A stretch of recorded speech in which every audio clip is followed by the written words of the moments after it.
Mountain Dew Camacho. Yo! Welcome back, everyone. More Level Heads D&D. I am Safi Meats, your lovely, beautiful, delicious, sweet-smelling, and very intelligent and humorous, creative, and humble DM. And I'm joined by all my friends here.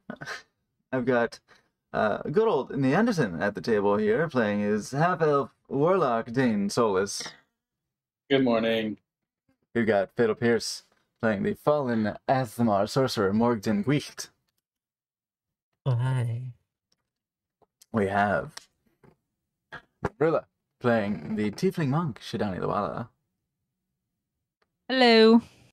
We have Mondo Mole number 3 playing the half-elf rogue Tubavar Balen.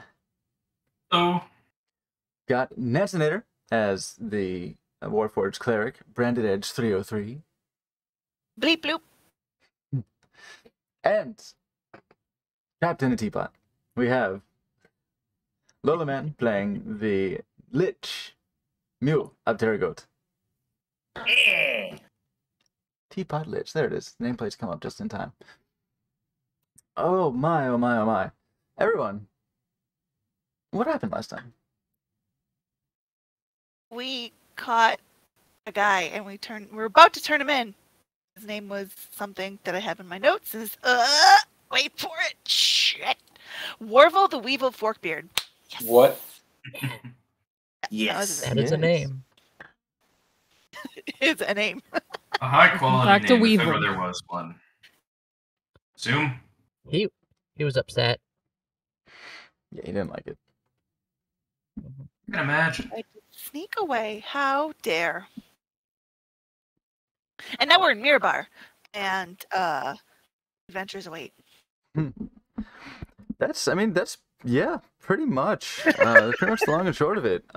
It's The only thing you missed was the reason we had to take him into custody so early was because some people don't know how to whisper. What? I don't know what you're talking about. Listen, Teapot, I'm not worried about you because we know why you do what you do. Well, there were some more goings on. The party had arrived at Xantharl's Keep, the military fortified town in the on the trail up to Mirabar, on the road.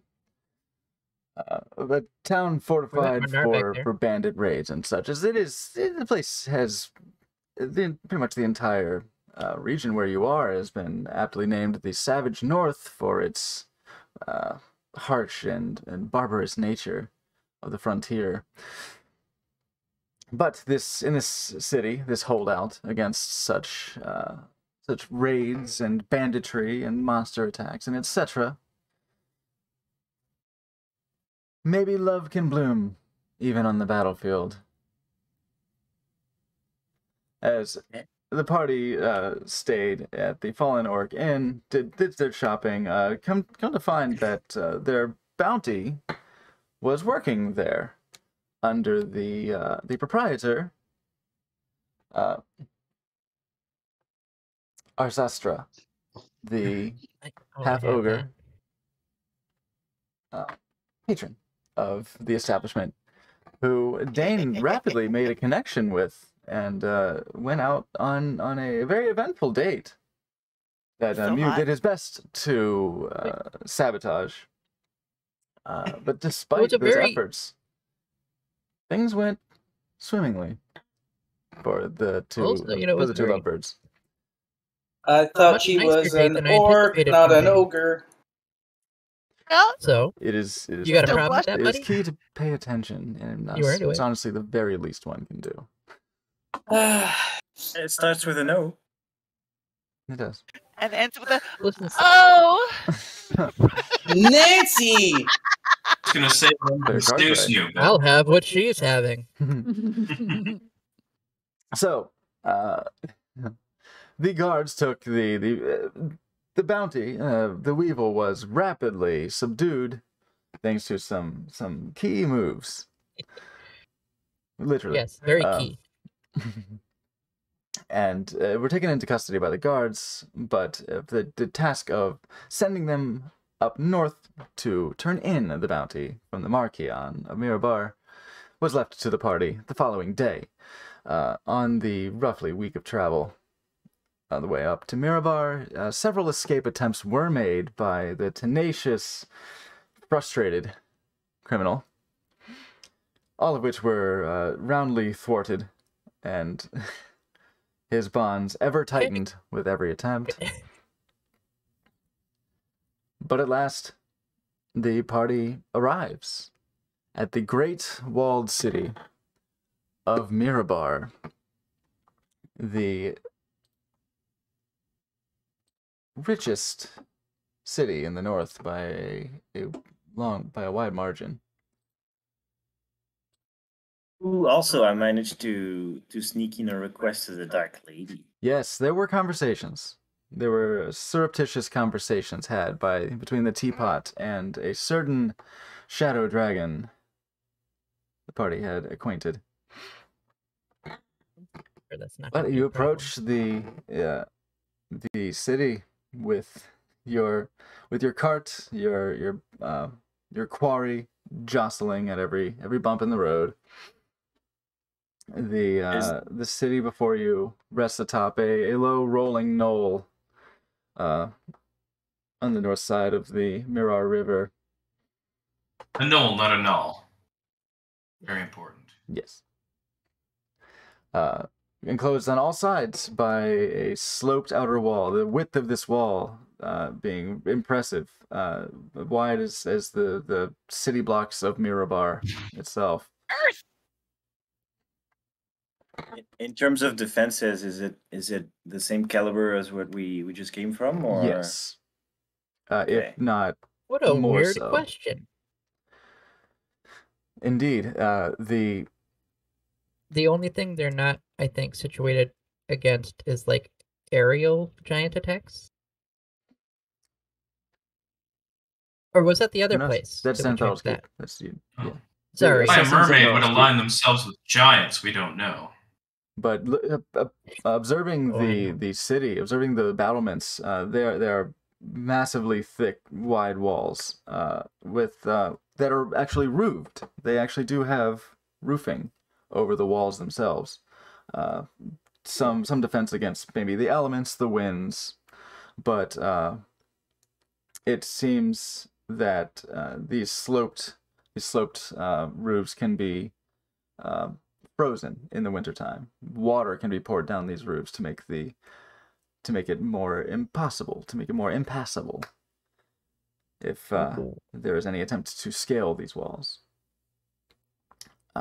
But the battlements, the fortifications are everywhere. Even along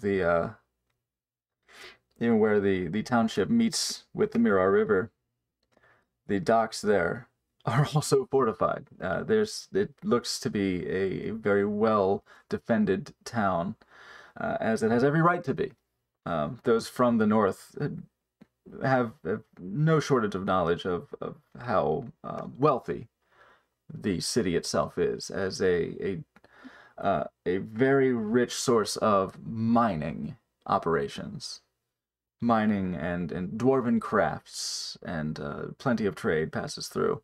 Those with ties to the Lord's Alliance are quite aware that there's attention paid, particular attention paid to Mirabar to make sure interests are met. And the Marquion, being an individual of negotiative power with the Lord's Alliance. You approach the heavy gates that appear to be closed, but there's a small battery of guards outside who hails you as you approach. A small line of if not caravans, then at least some travelers, some other carts, are being processed by a row of guards. And you can even see as they are let through, a smaller gate is opened from these massive gates that appear to pretty much span the entire height, nearly the entire height of the walls. That look to have some much greater mechanism, unseen from here, that would open the doors entirely. But there are smaller doors that can be opened to let in caravans of various sizes. You are flagged over to one of the guards. Just one detail, because I kind of need that. Who's carrying Mew at the moment? Last we checked, yes, it was Dane. Okay, all right. You know, the perfect combination. Hell yeah. What time of day Inching is ever it, closer please? to that chest, please. Oh, I didn't change the light at all. The what? The chest piece. May I ask what time of day The it is, gem. please? The cosmic Oh, right. I think it's roughly early afternoon by this point. Early afternoon. Having traveled with your quarry, making some difficult nights. Not too much trouble. His attempts to escape were wrangled. But on the final day of travel, you have a few hours ahead of you on the roads before you arrive at Mirabar, so it's in the early afternoon. You know what's nice is we have official business here now. Yes. In fact, Tovar, approaching the gates, what do you do? We're in a cart.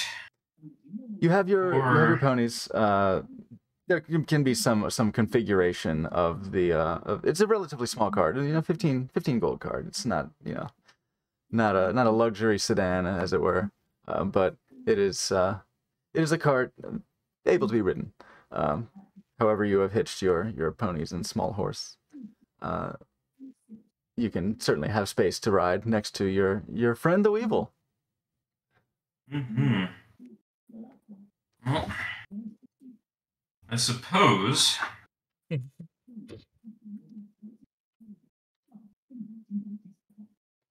Suppose there's not much space to hide amongst the cargo.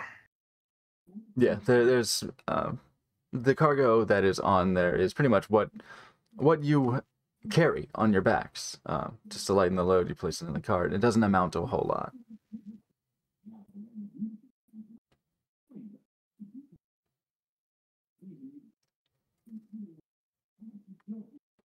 I guess I'll just, yeah.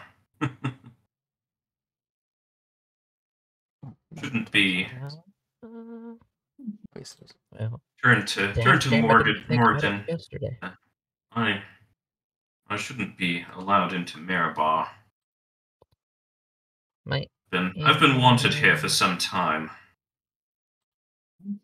We decided my amulet needs attunement, right, Slappy? Which one was that? Let me see. What was your, the amulet of what's it called? Self. Disguise self. Let me look at character real quick. Let's see. We have. I made it attuned, but. Amulet of disguise self. Well, wearing this amulet, you can use an action to cast disguise self once per day. I can make him invisible once per day.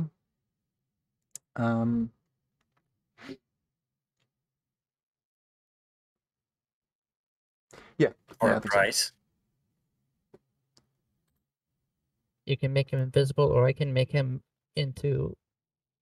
I can pull. Yeah, I think it would be. Yeah, it would be attunement. I figured. Should have thought about this on the road. Oops. I'm sure we can figure it out. Yes, there are certainly any number of methods at your disposal with active imagination. The paths that lie before you are infinite. You can brazenly approach the gates. You can try to be more clandestine about it in some fashion.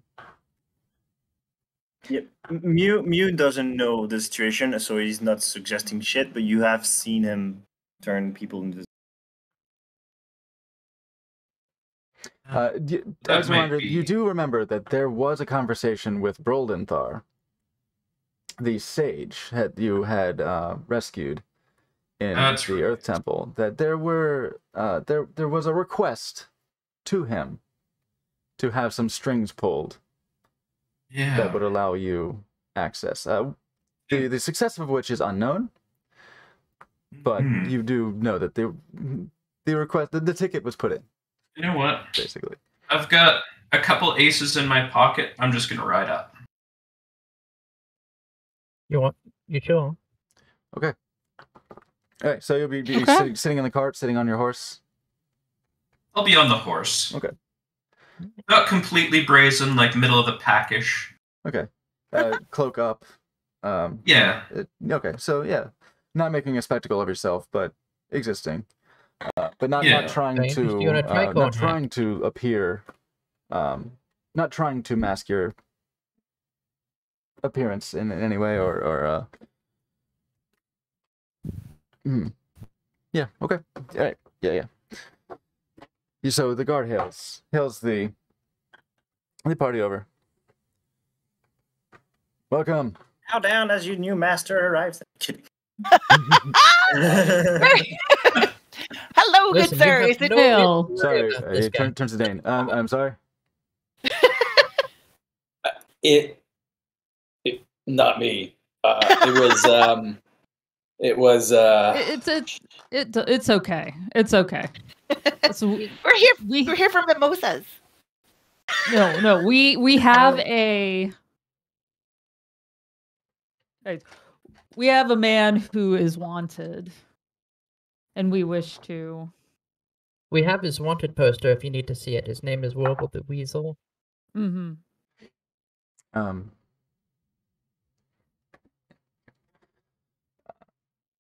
So He may have soiled his pants. That as he's He sort of tried like to escape. taking in the various sounds that come from the party, whether it be teapot or apology for teapot. Yes. Oh, you are escorting a prisoner. Who is that? Oh, a wonder poster. Yes. Let me see. Well, he folds it up and just like creases it in half, hands it back. Well done. May I examine the prisoner? Absolutely. Sure. Oh, Well, he's a little tied up at the moment, but I don't think that'll be an issue for you. and he actually just puts his fingers in his mouth. I can't do the loud whistle, but he does that. And just bring two. And two other guards come over to just to stand by the party as he begins to inspect, and just pretty much it appears that they're at standby in case the prisoner pulls anything. He's looking. Well,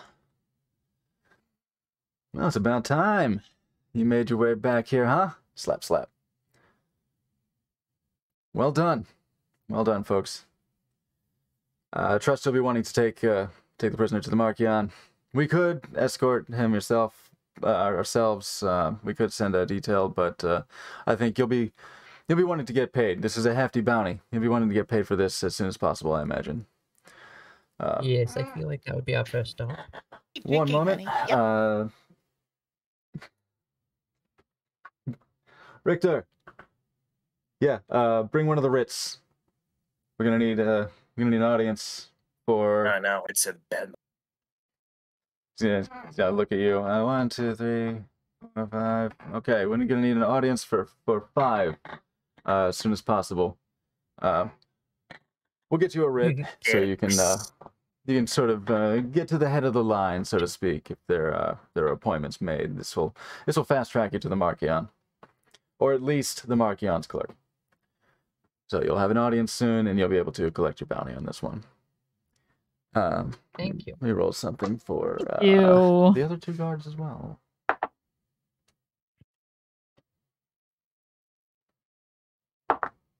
Tovar, you have expertise in stealth. Yes. What's your modifier? +9.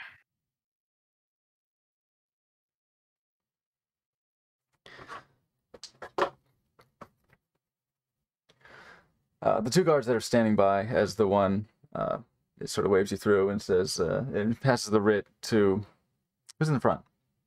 I guess probably to Shidani, since you spoke up first about the prisoner. It hands the writ to Shidani. It's a folded piece of parchment.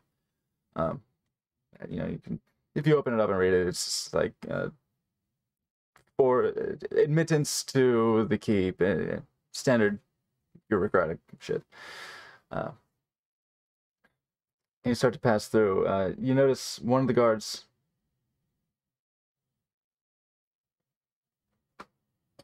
Hey, did you see? No, I didn't. What? The prisoner? No. The guy in the middle. Was that? And I'm just gonna jump in. Hey guys, where's the closest inn? Do you have a favorite ale there is that you recommend? Do you have some mimosas? What's going on? Hey guys, hi. Hey, hi. Oh, yeah. There's actually a pretty good tavern district that you'll find. Are you looking above ground or below? Oh, what's the best one? Oh, I can't wait. The guards, as you see, several. The guards you've been talking to are dwarves. In fact, you do see that the guards are dwarves. In fact, you do see on their armor some insignia that you have seen before. You see the double-bladed red axe that you have seen. They're all dwarves. No, so I'm eye level. So I'm eye level. Little taller than that. No. Okay. Yeah, gnomes and halflings are kind of more, because Dane's like what, 5'10", something like that. I think he is. So you hang it from his waist, you would be at about like gnome or halfling height. Fair enough. Dwarves are 4 and change, typically. But you see, most of the guards here are dwarves.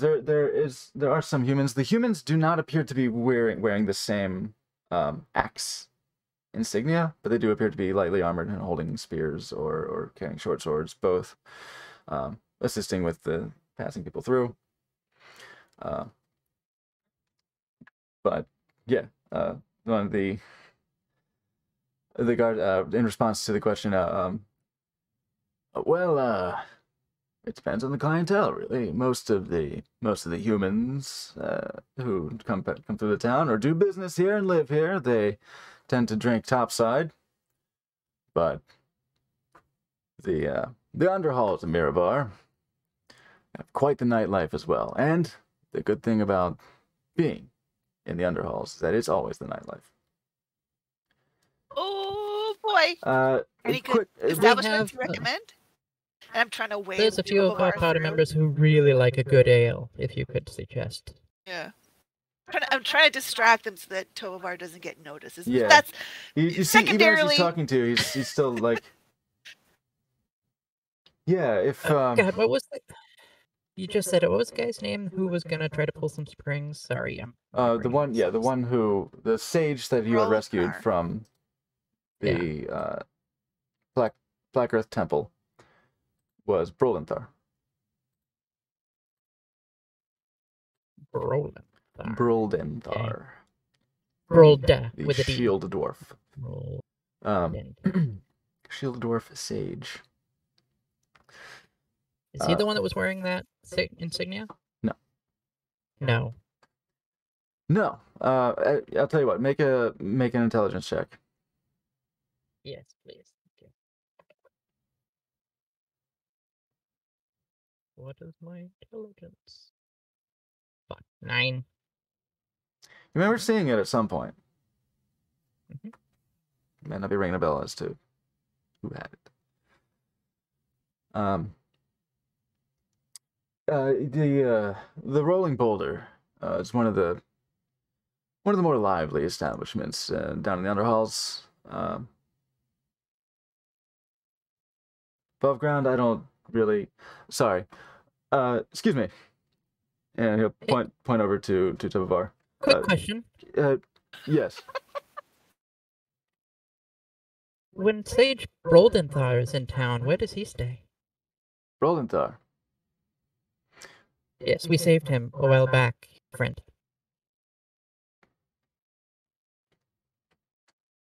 Didn't he? This was a few months ago by now, but he did come back. Yes, yes, he did report back. Maybe in the first time that the party has ever heard it, Tobovar will look over at Morgden. Yes, a good friend of ours. Ooh. All right. That was what would you roll in the performance, out of curiosity? Oh, it was a 17 on the dice. What's my modifier again? You got a little bit of charisma, even if you We just are or are not. Yeah, you got a +3 on it. Yeah, dirty 20. Yeah, so dirty 20. So yeah, you hear a voice from Tobovar that is very much unlike what you've become accustomed to.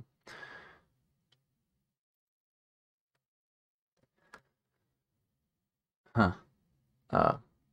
Right. You all saved Broldenthar.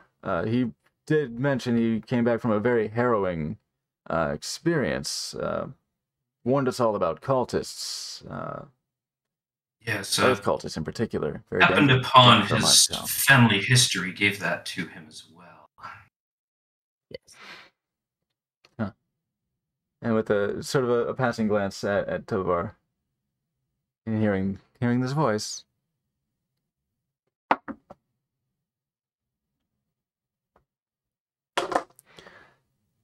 Right. Broldenthar spent a lot of his time in the archives. Down in the underhalls, predominantly, reporting to the Marchion and the council. As a member of the council himself, his advice is very valuable. So you'll usually find him. That writ actually should be able to get you access to speak with him if he's indisposed. But good to know. Well, yes, you all say make a persuasion check for me, please. Let's see. 22. 22. That's another dirty 20. Fantastic. Well, Broldenthar owes you a great debt then, and so does the city of Mirabar. It looks like you're doing us many favors here. Very good service for the city, bringing criminals to justice and saving persons of interest. So, absolutely.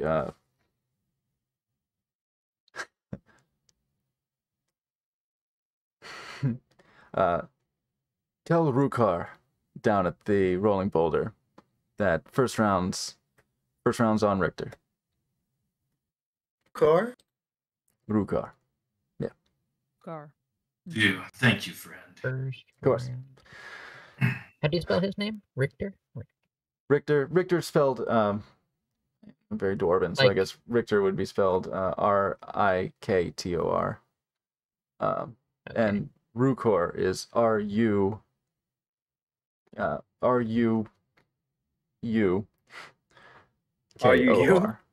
Yes, I am. R-U-U-K-O-R. Are you?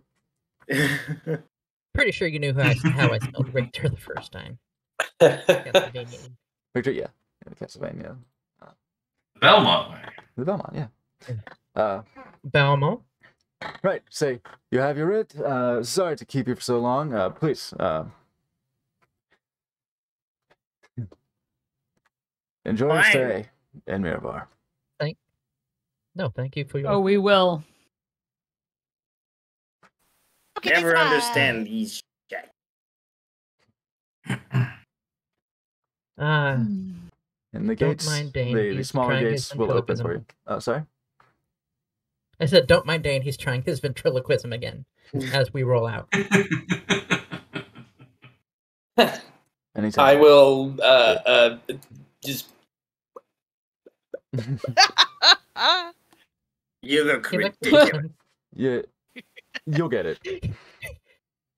He likes to pretend he's the dummy and the teapot is him. It's weird. Right. I'm a dummy.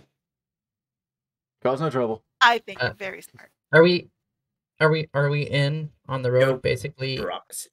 Are you? They let us in. The doors are open. The Yeah, caravan doors are opened. Okay, yeah, I assume we're rolling in. When we're out of earshot of anyone but us. And you're like, guys, Hmm? it might be a bad idea to take one of us when we go to turn this guy in. What did I do? Ooh, I Not volunteer to you. sample all the drinks. If it's me.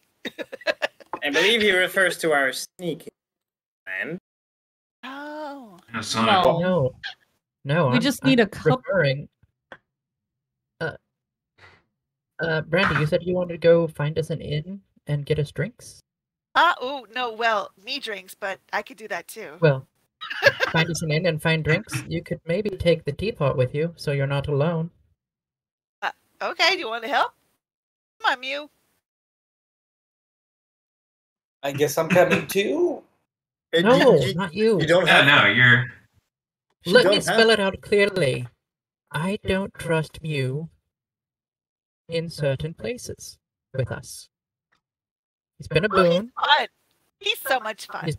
He can listen to you. I'm right here. Yes. You're very. We know honest you with us. are. You're very honest with us about your intentions. I'm being very honest with you about where I can and cannot trust you. I see. Well, in that case, I do Am I have some wrong? things I must do in the city. Oh. Am I You go wrong? for it? Well, why don't Are the you? three of us do it together? Sure. What could go wrong if we split the party? You guys go get Bye. the bounty, and then we're gonna go get Oh, snapped. Sounds the good? bounty really isn't going to take very long, is it? We'll just pop in, take care of it, and then we'll meet up nearby, and then go into the Undercity and get an inn.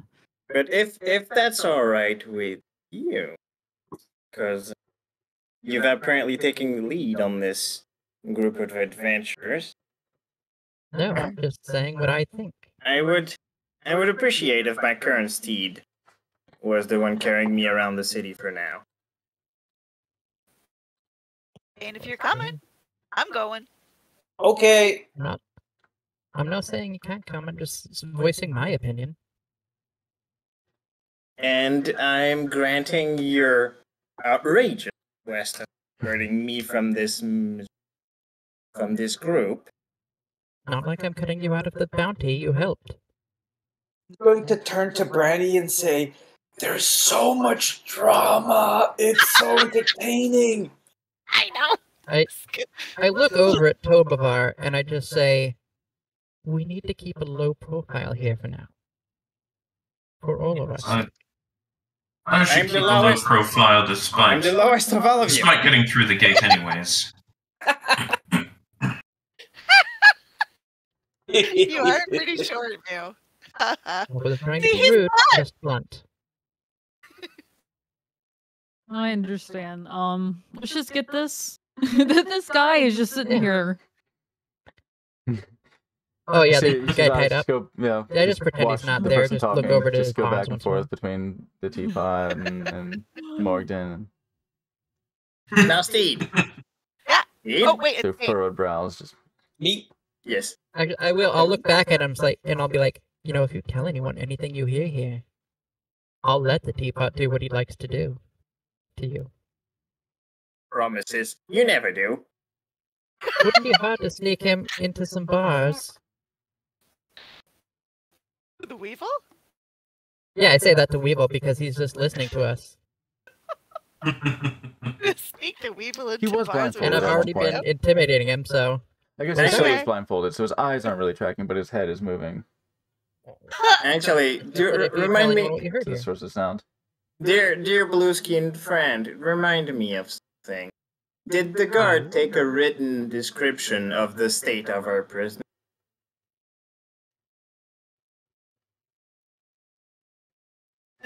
That's you, Morgan. That's you. He did not, but several of the guards saw him. Nothing's on And tape. his... Oh, I don't say goddamn, I say, you know what? you're right. Nothing's on paper. No visible for thought, reaction from Warble.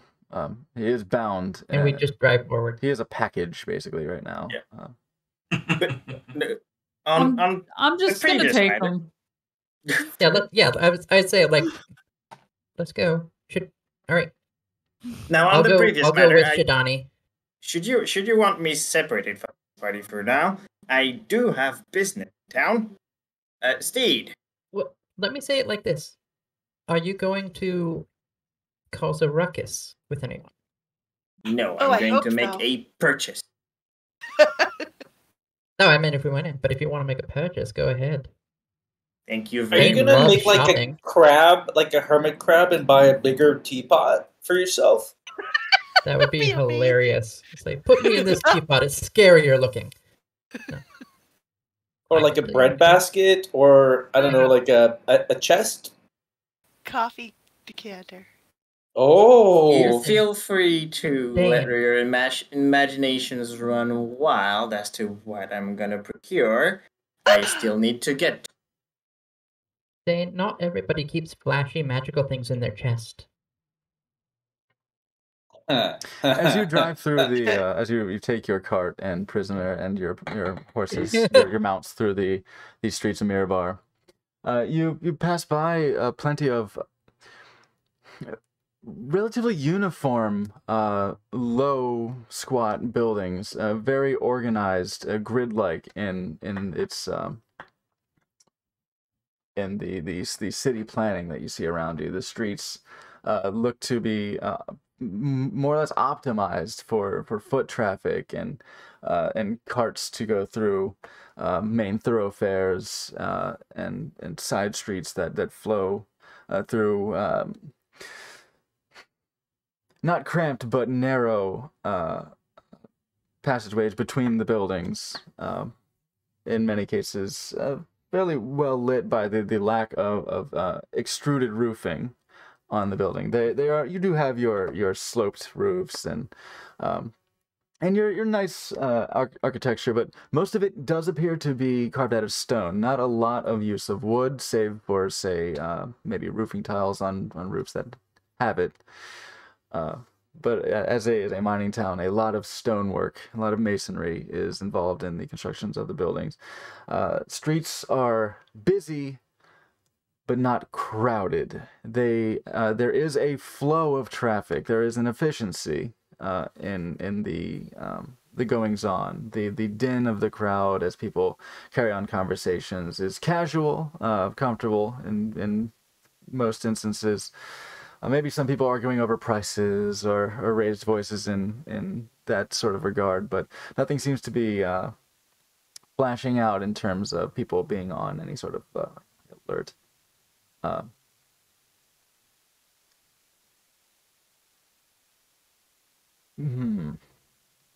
Tovavar, with your passive perception, I think that you would probably walk by and you'd see outside of maybe your typical places where you would find such things, a bounty board, and you find a familiar face on one, yours. What? Oh shit! Look, it's you. Cool. You're famous. What's the bounty on my head? Can we bring you in? It is No. But we can get money. We don't turn in friends. And No. Dean. No. the bounty. It says wanted alive That's good. for insurrection. What did you do? What? Insurrected, obviously. 7,500 gold. May have made certain things disappear that may have been one of a kind. In finer print, it says, see the Earthweaver clan for details. And you recognize that name. Yeah. That is the Who did you household. insurrect? Who did you intersect? That is the Helm policy. Yeah. What did you do? Insurrection, rather, insurrection and sedition, as those are two different things that can be charged to you. So they will. Mm-hmm. I kind of like pull out his hood a bit, like, oh, geez, we can't. Nobody can see you. Mhm. So you I will transform my face to look like Tobovar's face. Okay. Put your hood Sorry, on, you guys, dumb I think shit. we just.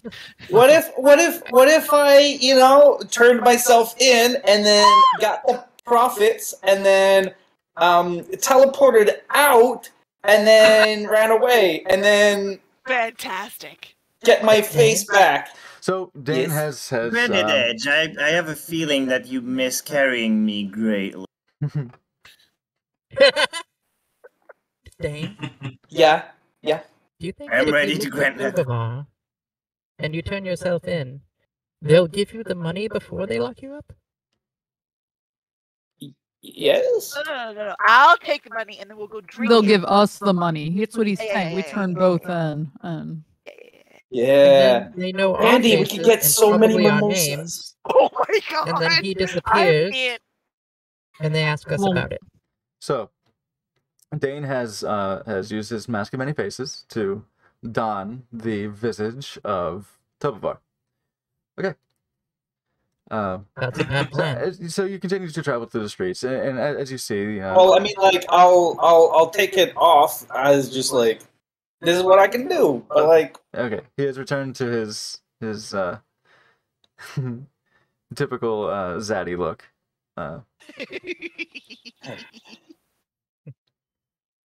As you go through, so you are splitting off at this point. I trust. So you have Dane, Mew, and Brandy. You are looking for an inn, you say? best team. Let's go, club it.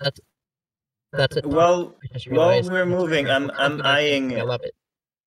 I'm eyeing all around for a gemstone vendor, any kind of jeweler. Make an investigation check, or perception would work as well. Perception seems actually the better option. Make a perception check. Okay. You can do that without eyes? Yes. I see. Vision. I see. 11. Got a face. Nothing seems to strike you as a shop that is specifically for gems, a jeweler, a stonecutter. Well, stonecutter would be like masonry, but yeah, nothing along the lines that specifically looks like a jeweler shop. Several stores are passed by that look like they could potentially have jewels within their purview, whether it be fashion or fashion and accessories, and indeed some few shops that look like they would be of magical nature, as this is a dwarven city. Yes, it would be the place. That's why I'm looking Yeah, for it'd it. definitely be the place. So you would probably reckon that most shops of this, more shops of this nature would be underground. Okay. I'm being note for now. So I guess with an 11, I mean, it's a broad daylight, bustling city. I think just you could try some shops and see if they have what you're looking for. Because certainly the more human populated top side, they want to deal in the jewels too. But and maybe tourists don't go to the underground that much. Who knows? But it does seem a little bit more sparse. It's more general goods. You have your arms and armor up top side. Because I think even like a normal jeweler, I could find what I'm looking for. All right, I'd say. What are you looking for? I'd say maybe you could call to attention that there is a shop that looks like it might be of Yeah, Steve, fashionable. would you mind ways. stopping here? I have a purchase I'd like to make. You know, you really shouldn't call us steeds. It makes us seem like we're horses. Speaking of which, you are still with your mount.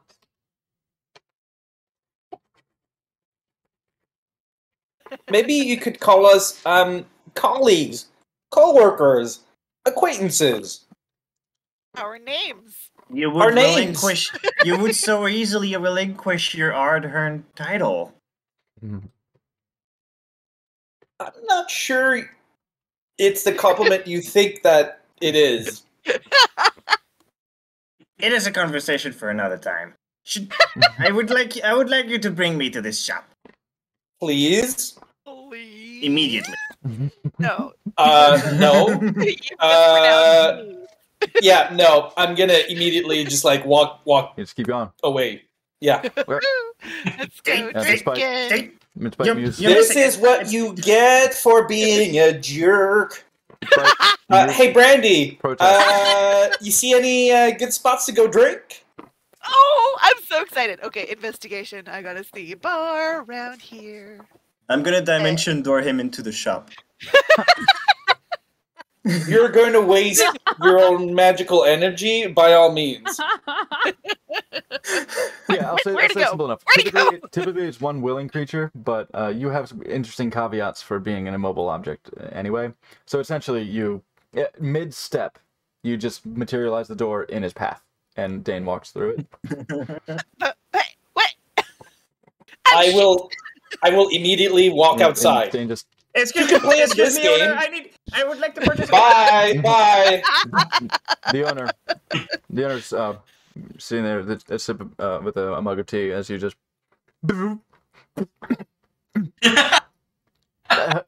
Hello. Bye. Oh, I'm Yes, gone. I would. and he's just. I would like to.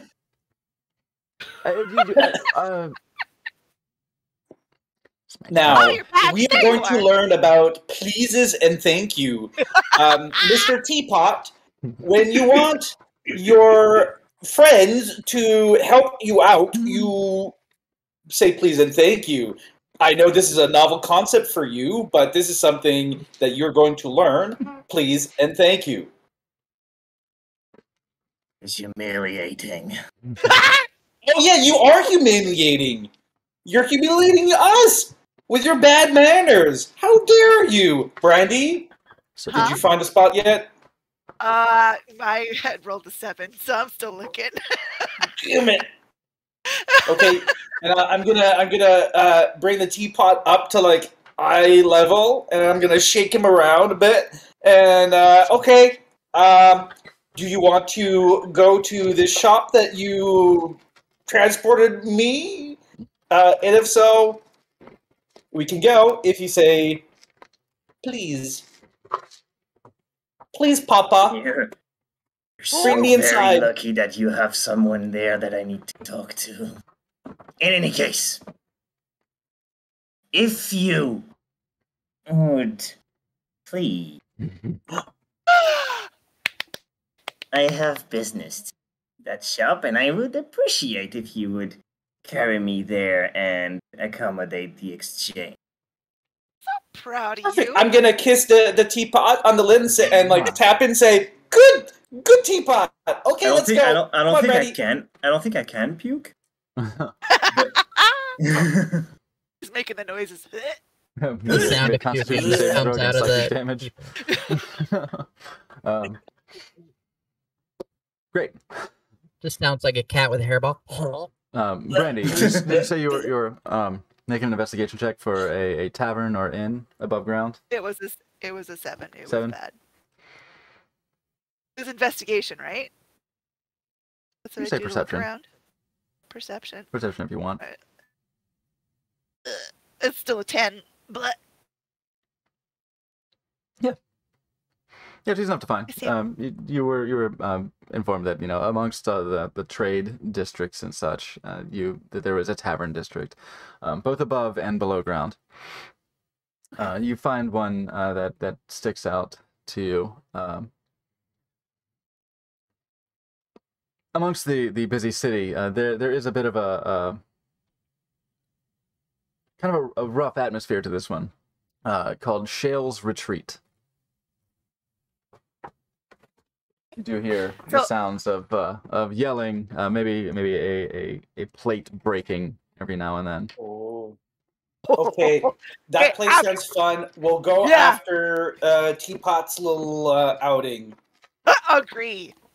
Come on, Teapot, let's go. Okay. You return to the shop.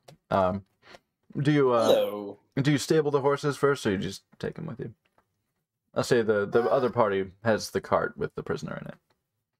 Oh, because bringing the horses inside the shop might not be a wise idea.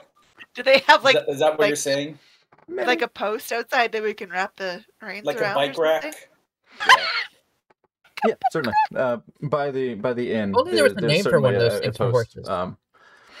Where a few horses are already roped. Okay. I will tie my best knot. All right. Yeah, you leave the horses. Maybe not fully stabled at the moment, but that can be attended to later. Who has the Magmans?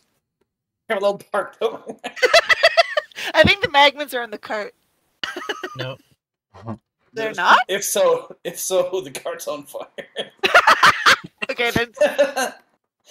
I think we did specifically get the least flammable one as possible. Yeah. I'll say, if Dane or Brandy, you did not make it a point to take the Magmans, they're in the cart. Fuck. Whoops. Although, thinking about it, a flaming cart would have been a really good distraction to get Tobovar in unnoticed. That's super fair. We'll check on the Magmans. Thank you, Shikoni. All right. They're getting to be a bit of a nuisance. Little baby. Oh, are they? Imagine that. I just say out loud to nobody, just like I somehow psychically heard that. Imagine little chaotic fire elementals being an issue. Honestly, I'm surprised we got them through the gates. It's like you grease the wheels. We're so bad. We're terrible parents. At some point, hopefully, we'll find a way into the fire dimension, right? So, your horses are attended to for the moment. You return to the shop that Dane was dimension doored into. As you enter, you see the proprietor, a middle-aged woman with a human woman with her gray hair sort of pulled back into a loose bun, with some spectacles, and you see her with a little hand towel just blotting at her top, wiping the tea off of the counter. Greetings once again. Oh, hello there. You may remember me from before. Just a few moments I ago. popped in and out of yes. existence. It was brief, but I do recall someone materializing out of nowhere in the middle of my shop. Well, yes, welcome. What can I do for you? Yes, this is going to sound very strange, but I am going to act like a ventriloquist and have my teapot speak for me. Okay. Make a performance check. Oh. Can I hinder? Yes. Oh, I can't This is absolutely absurd. Oh, I hear. This is absolutely absurd, and I guide Dane. Okay. I'll let it happen. You have a D4. That was a 10. You have a D4 if you'd like. Yeah, add a D4 to that. Oh, what does a D4 look like? So Am I triangle dumb? die? Yeah. Oh. A caltrip. 13 total. 13? I'll say hindrance isn't disadvantage in this case, because really, all of your protests can be just sort of dismissed as more ventriloquism as part of the act, but it's you're leaning into the bit. It is unconvincing.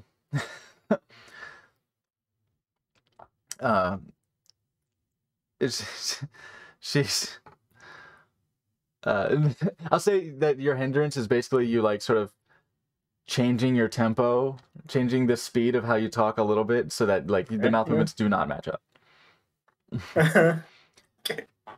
She'll see. Let's see how she rolls. Oh my God, she got a natural 1 though. So she's how wonderful. Oh, this is Thank you curious. so much. Is this why you come to the store? Yes. Obviously, yes. I'm gonna actually mage hand face palm. To me? No, me. Oh. Oh, what a neat trick. Isn't it? Absolutely an amazing trick, isn't it? In any case, I am me, the great tall one. You're exaggerating. So, just to be sure, as a ventriloquist, you're exaggerating your mouth movements. Yes. Oh my God. So you're bad at it. Okay. Yeah. It's not what. No, you want to make it seem like you're not talking.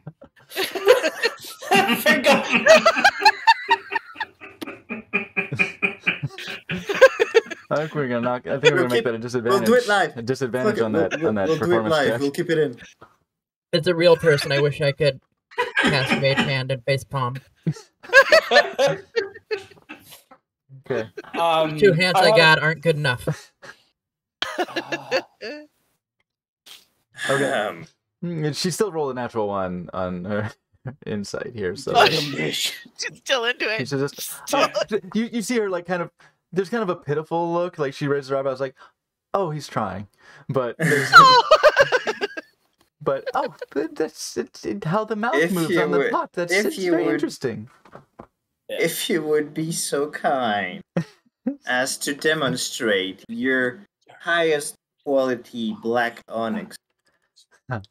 Okay, so looking around the shop now that you have a moment, it appears to be clothing, high-end clothing, and accessories. So you do see some jewelry, mostly around the counter area. You have your gold and your silver and bracelets and such.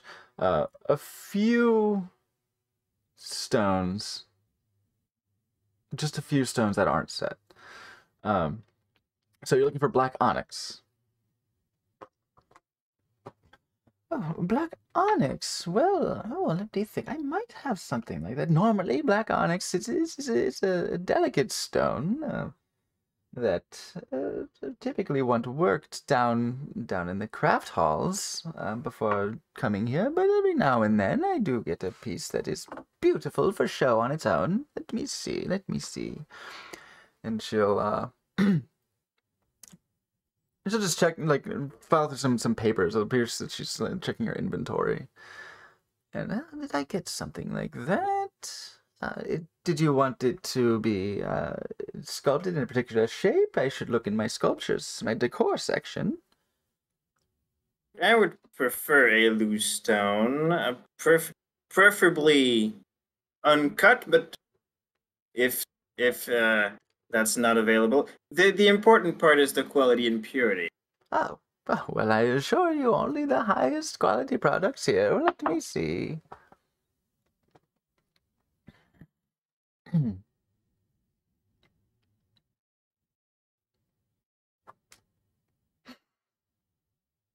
I do have something that is made of onyx. I have, okay, I shall put the clipboard back down. Go over to one wall upon which there are shelves of certain just kind of knickknacks that look like you have like blown glass and some like maybe marble sculptures that not garish, but signs of opulence. And she reaches into one of the shelves and she pulls down a pure black, polished sculpture of an eagle. That looks like there's a log, like the base of the sculpture is sort of like a flat block platform from which protrudes a sculpted log, and from that log, one of the talons is sort of precariously, like it looks fragile. As a sculpture. And there's like just only so much support between the log and the eagle, but it is an eagle that is appears to be in mid-flight. I'm gonna absolutely like pour over this because that's really interesting. Because after the bust I made, I'm like, oh, look what I can do with onyx! Oh, this is so cool. Oh yes. Oh, do be careful. Sculptures made of stone like this. It is a brittle material, so it is very delicate. Make sure you display it in a place that will not see a lot of movement. You don't want to jostle it. If it falls, let's see over here, there's a weak point. Make sure you take good care of it. It is high quality, of course, but we wouldn't want anything to happen to your objet d'art, right? This will come to 700 gold pieces.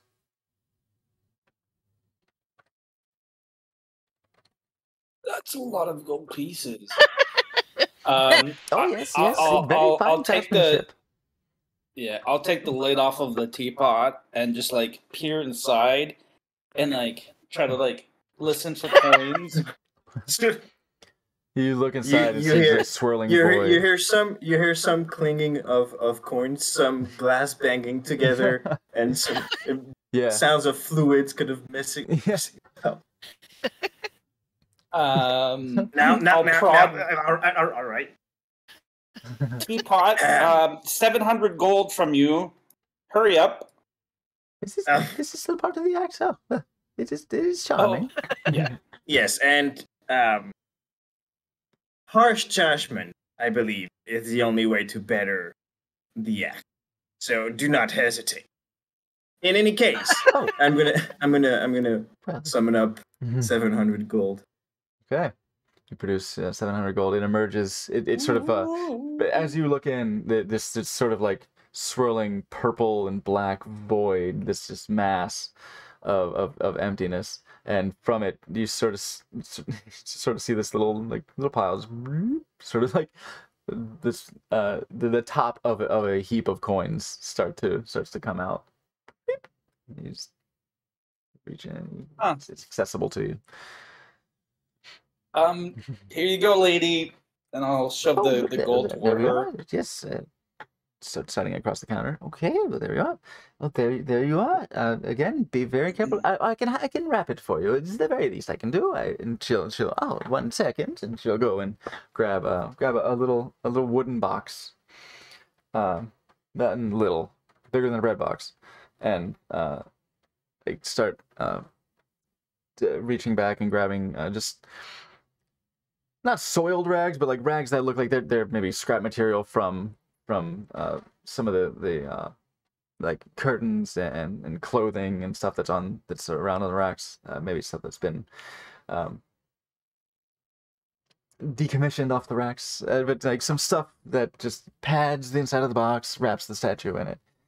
And there you are. Enjoy. It should add an air of dignity to any space.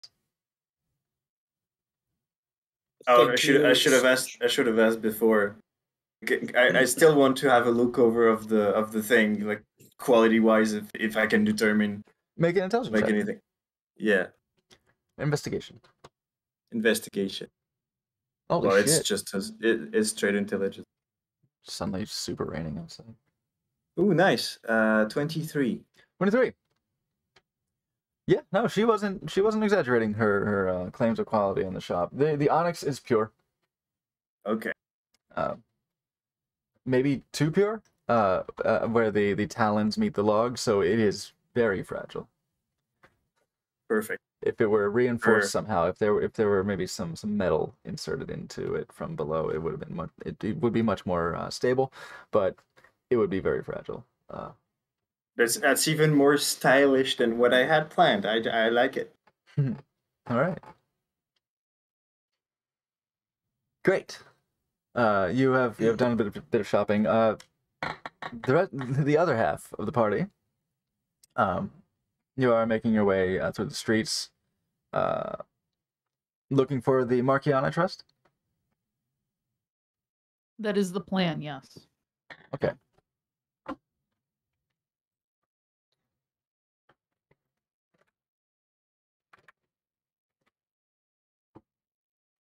$700, you said? Yes.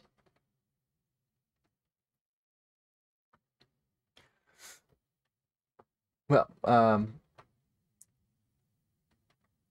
traveling through the city and asking around, you find that there are a few places where business is conducted of an official nature.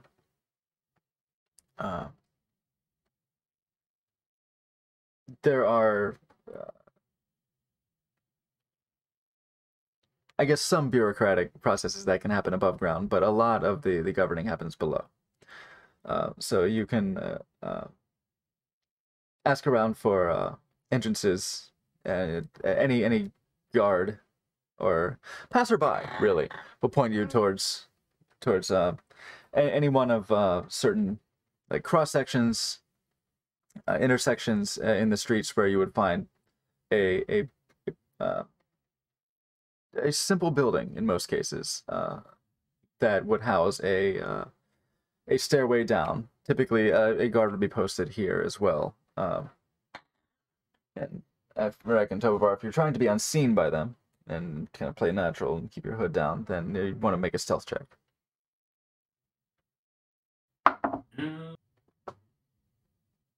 18. 18. So sad that you're not very good at stealth. Would you roll a 2? Oh, I was right. Yeah, plus 2%. It was a 9. Okay, good. So yeah, with a 15, they don't pay much mind. And you are the passages down. There are passages for foot traffic, smaller buildings that allow access to smaller stairways. Even the smaller stairways are, imagine New York, right? Imagine the subways of New York where you have your stairways down that are still wide enough to accommodate a certain rush.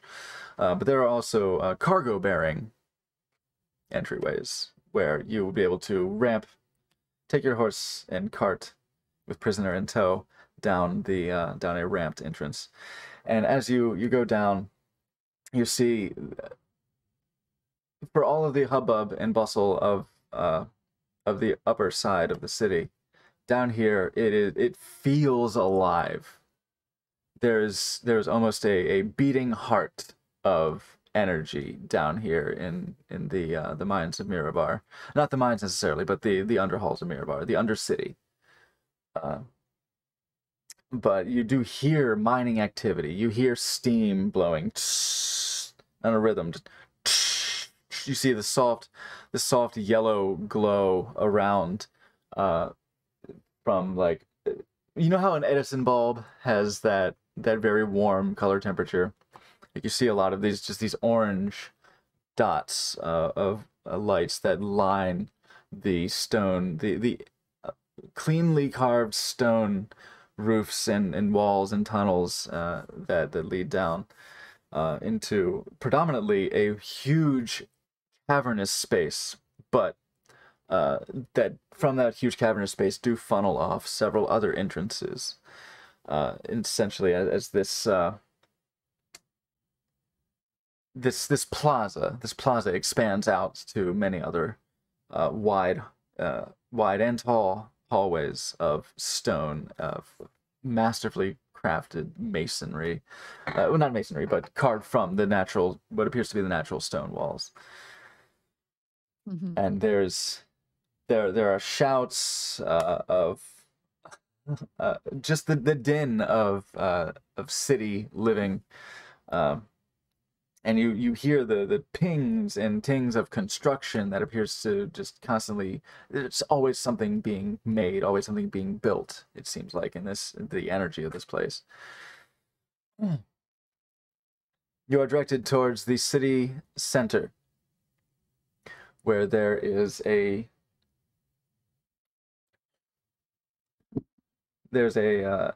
massive stone building that reaches up and appears to meet with the roof of the cavern. And this is the I guess we'd simply call it the underkeep. This is the underkeep of Mirabar, where a lot of the bureaucratic business happens. Guards stand outside the vaulted arches of this building that has a low set of steps leading up to it that span the entire front. Like, I want to say vestibule again. I don't know if that's the right word here. The promontory, whatever. The portion of the building that extends further has the main entrance on it. A couple of guards see your approach. Hail. What business do you have? I pull out the wanted poster. Got a official business? Mm-hmm. Let's go to the I'd prisoner. say so. We got a good catch. I would say so. Indeed. Hands to his partner. Aye, the Weevil. Good find. Good find. Not many bounties that high these days. Just a few. You got a big fish here. Trust will be wanting to see the Markion. Absolutely. And I imagine you hand over the writ as well as the wanted poster. So yeah, you hand over the writ and says, "Very well, we'll bump you up right away. We'll send an escort with your prisoner." Mm-hmm. So they will. Now look at Morgan. This place is fancy. Yeah. First time here in Mirabar? Yeah, it seems you're not from around here. Rest of you. We spent a fair amount of time underground and nothing this nice. 17. That's close. Yeah, seem like travelers ready for the roads, but first time in Mirabar. Well, welcome. Welcome to the city of Earth and Bounty. The Empire of Chiseled Stone. Whatever grandiose title the politicians like to attach to it. It's a lot of huff, but it's a fantastic city. As long as it's kept safe by the axe. And puts his fist to his chest, and you see that there's that red axe, double-bladed axe insignia. As long as the axe is here to keep it safe. And, indeed, people like you, apparently, bringing us the bounties that we put out. Well, send an escort with your prisoner. You can leave the horses here. Mind him close. He's got a habit of breaking those bonds. We'll keep an eye out. He won't be getting anywhere. So a couple more of these dwarven guards are sort of attached to your detail. They appear to be wielding battle axes on their back, with hand axes at their belts. Pretty reasonably armored. Look to have plate that is fashioned with this insignia. They take you through the halls of the Underkeep, and you do hear it's quieter in here, but there's still an energy. There's still a liveliness. There are rooms that you pass by, many of which it's almost like a citadel in here, where there's this sort of regality to the architecture, but it is also pragmatic at the same time. It's not so much like a Gothic architecture of a cathedral, but there is a reverence to this space. The archways of the doors are not intricately carved, but very finely carved, and they come and taper to a narrow point at the keystone. Far taller than the dwarven population would require, far taller than most would require, but lending to that air of sort of reverence to this space. And through, man, I hope if I disappear, there's a storm that's going on out there. Oh, man. So that hopefully wouldn't last long if it does. But be warned. Anyway, some of the Edison bulbs of the place flicker. Looking at them, they, I'd say, Morgden. You reckon that these don't appear to be magically fed. They look to be something else. Tovavar and Shidani, you see that there are pipes, that really narrow pipes that seem to be feeding some sort of fuel to these lamps. Interesting. It's hard to tell ingenious how it's a light, if it's a flame that's burning, or if there's something else. It is just a very clean veil of light that is emanating from it. Yeah, and you go through and you see people, see lines of people holding like baskets of stone and like scrolls in their hand. They're lining up to a desk where somebody appears to be checking quantity and quality and maybe what looks to be maybe issuing license for continued operations, like that sort of thing. Just bureaucracy left and right. I'll say you can make a perception check as you approach the doorway at the end of the main hall.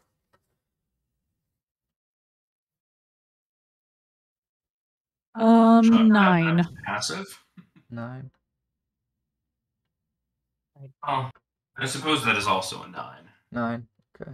I got a 9 as well. That's great. Damn. I'll say I will go with the passive on this one since you didn't ask for it.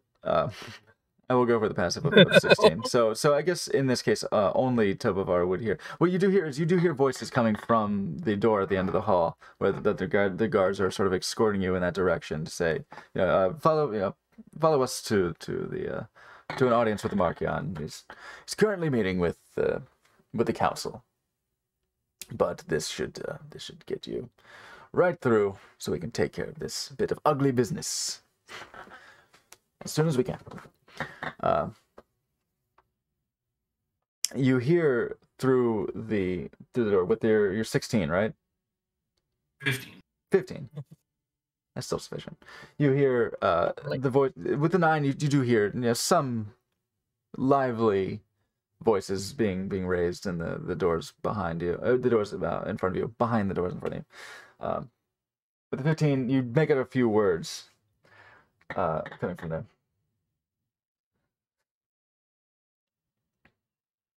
Something along that. It's periodically little snippets of sentences.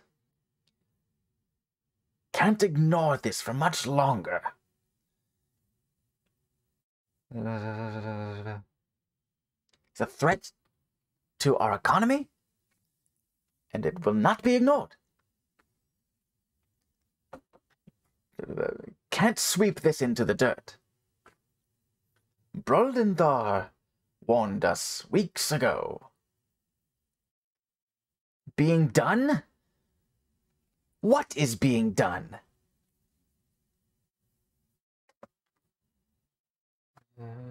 Sounds a little dim.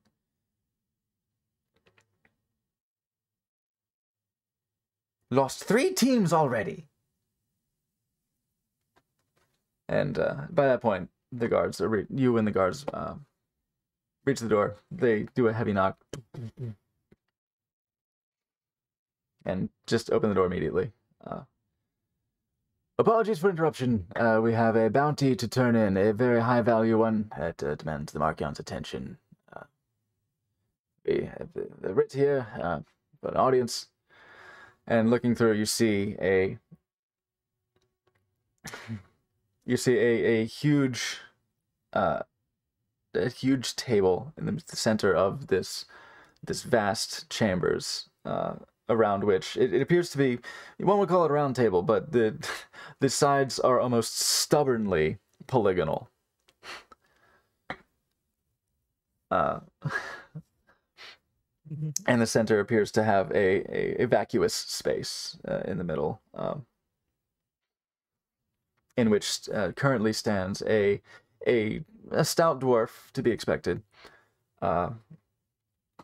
with a clean bald head on top, and the mottled color of gray and brown hair around the sides, with a goatee that is fairly neatly trimmed. That appears to be a little beads of sweat seem to be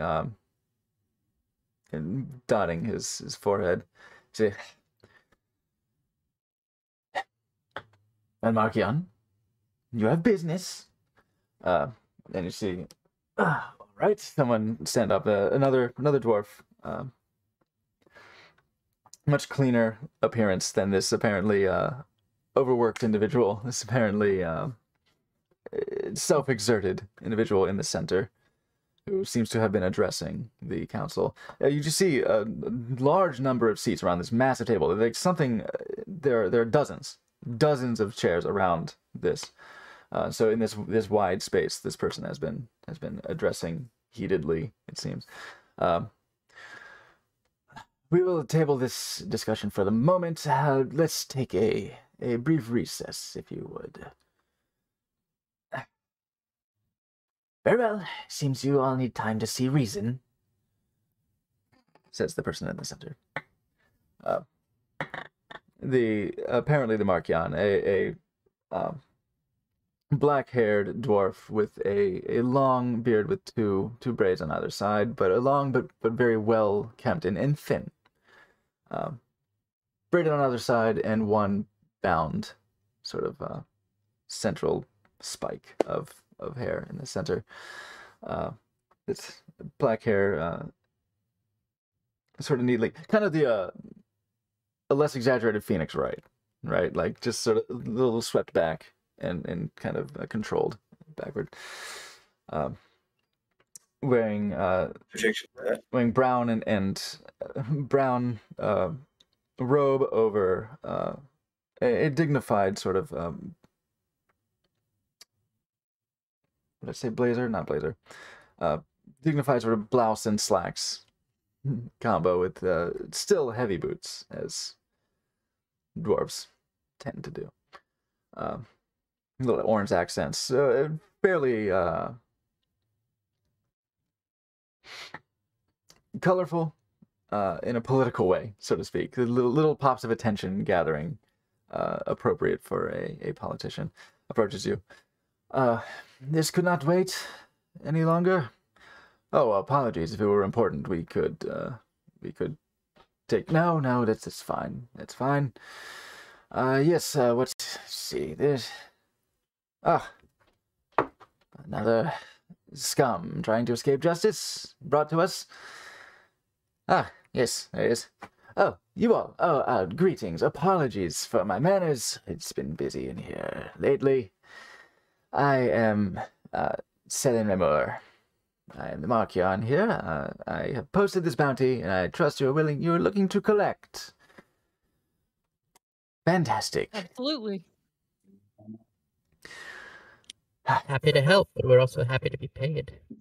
Of course. Can't lie. Of course. No, certainly. That makes sense. Let's come. And let's shut the door behind him and say, let's come with me. Let's see the clerk, and we'll get you squared away and file the appropriate paperwork.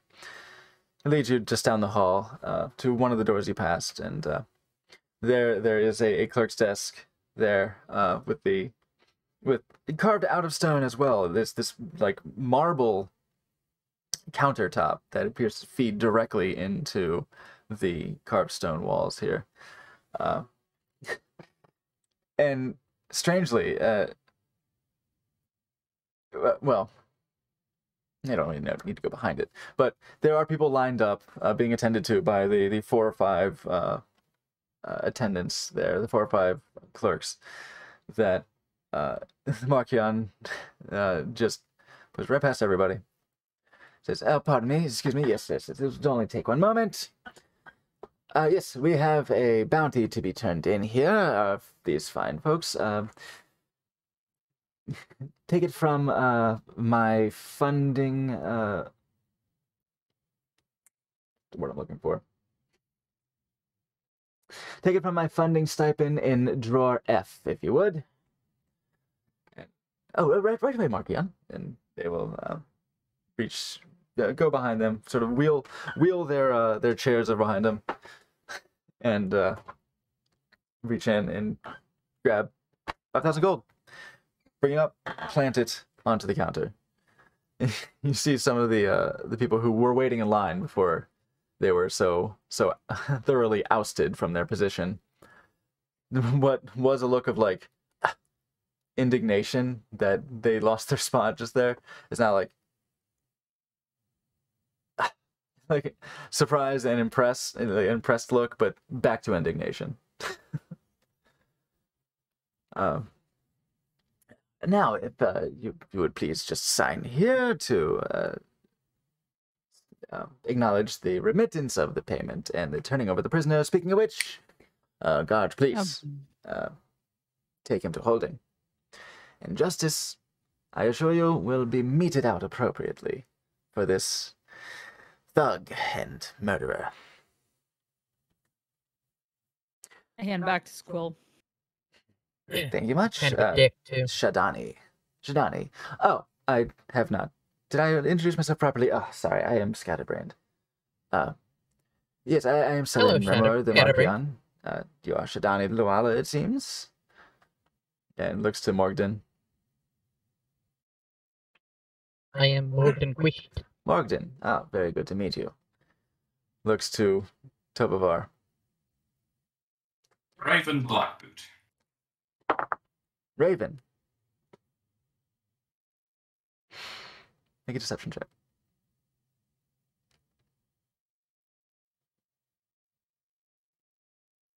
It is 21. Very good.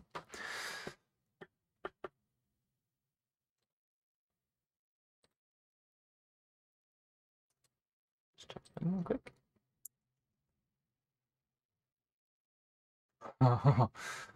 Okay. 21 against a 19. Very good. Very good. Raven. Ah. Yes. What did you say the last name was? Blackboot. Blackwood. Okay. Blackboot. Blackboot. Raven Blackboot. Ah. Yes.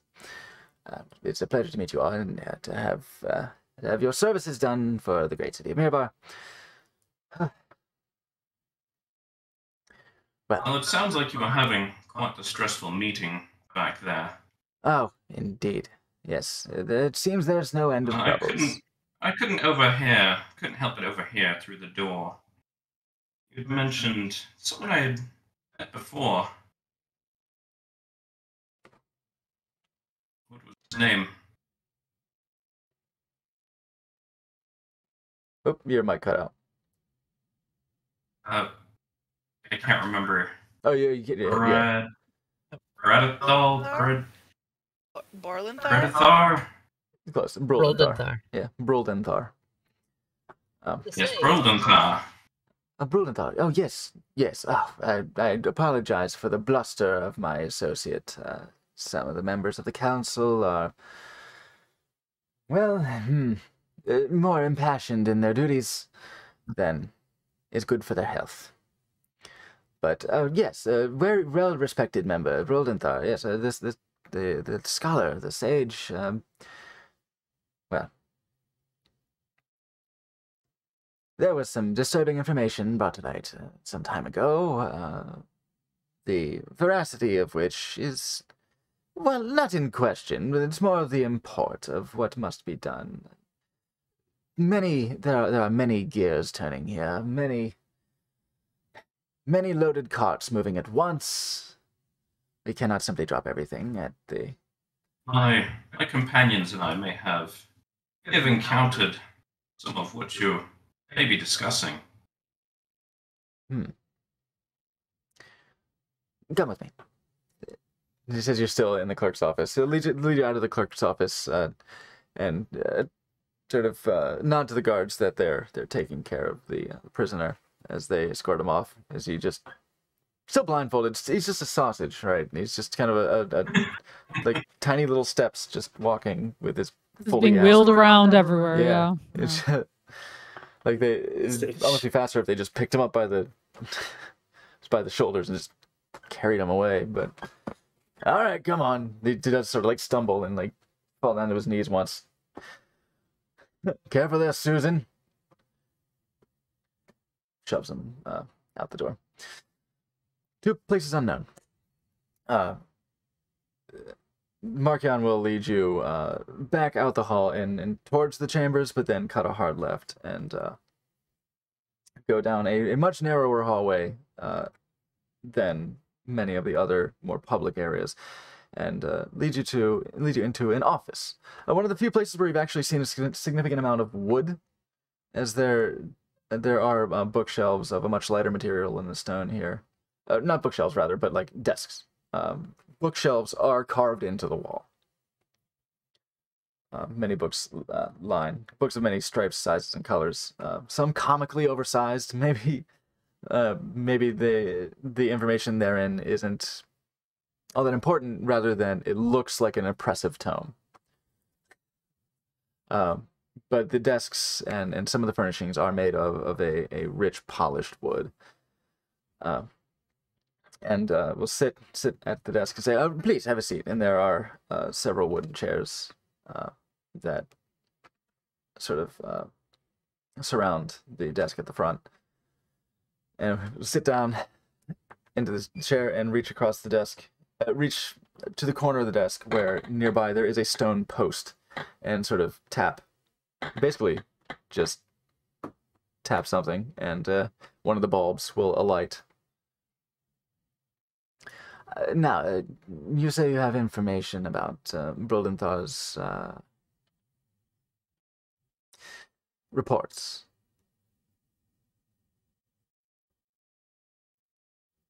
Please, go on.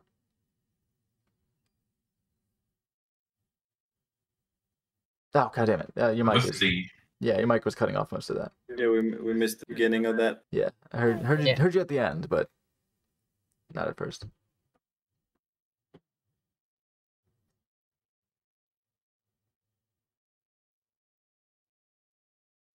Okay, should be good. Yes.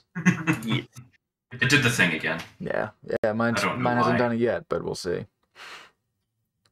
So it's got a mind of its own. It's decided it's going to change my mic mid-stream, apparently. As you do. Yeah, you know.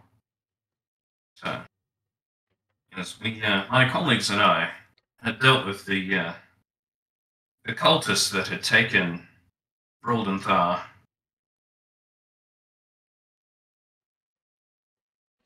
We were looking for the delegation that had been lost. There's that word again. Cultists. It does suggest something more than your standard Uthgardt barbarian raids or wild animals. Cultists does suggest a level of organization. Quite organized. I do assure you, we do take these threats seriously. As to what may be done about these things, the allocation of resources is very important to the running of this economic juggernaut city we have here. Very important decisions take deliberation and time.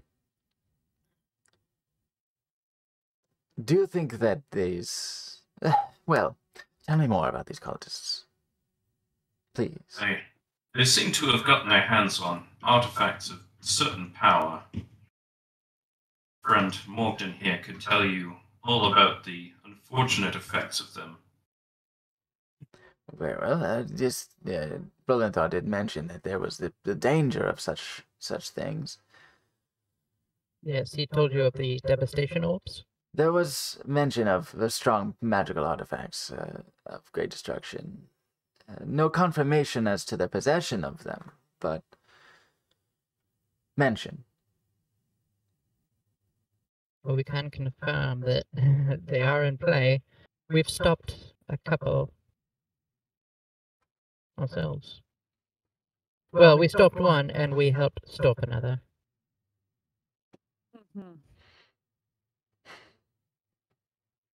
We've been dealing with these cultists for weeks? Months? Months? Yes. I've been dealing with them basically since the fall of Wilton. Wilton. The devastation Yes. of the town of Wilton. Taken by That one was- of these orbs. They're very dangerous. That was a devastation orb of the Earth variety, yes. The most recent ones we've run into are fire, but it's not... It can be safely assumed there is also going to be an earthen, or a water, basically of the plains. They're of the plains, the elemental plains. Yes, there was some mention of element. It's somewhat beyond my ken. It's my expertise is in, well, public-facing things rather than research. That is his knowledge base. Yet you seem to agree. Wilton was a devastation orb, you say? That does Yes, put a fine it was point on very the horrifying. examples of destruction that can be caused. Look around you. Well, you have been looking around this fine city. But even now, if you look around and see these walls of stone, I trust it cannot be overstated how destructive the manipulation of Earth could be in a place like this. Yes. Oh, yeah. Earth, yes. We are Fire as quite well, confident burn all the in oxygen our- if nothing else. We're quite confident in our defenses. But something that would channel Earth itself takes more consideration. Well, I think this is... I'll tell you what. It's also worth noting the size of these things, and I kind of hand gesture how small they actually are compared to what they do. Interesting. Very easy to sneak. Yes. We've Yes. noticed them carried in boxes with runes on them. I actually think it might be beneficial to show them what the runes look like, don't you? Can draw them. We can show. We can tell you, or your Yeah. magic users, what the runes look like. Reach and grab a blank sheet of paper and slide it across the desk. Grab an ink bottle with a feather quill sticking from the top of it. Slide it across. I use minor illusion to bring them up so that we can remember exactly what they look like physically, and then draw them down. Okay. Oh. Magic practitioners, I see. Yes. Rare in this city. Dwarven traditions and all that, but we have some on the council that will appreciate your insights. Broldenthar being one of the more learned in the arcane.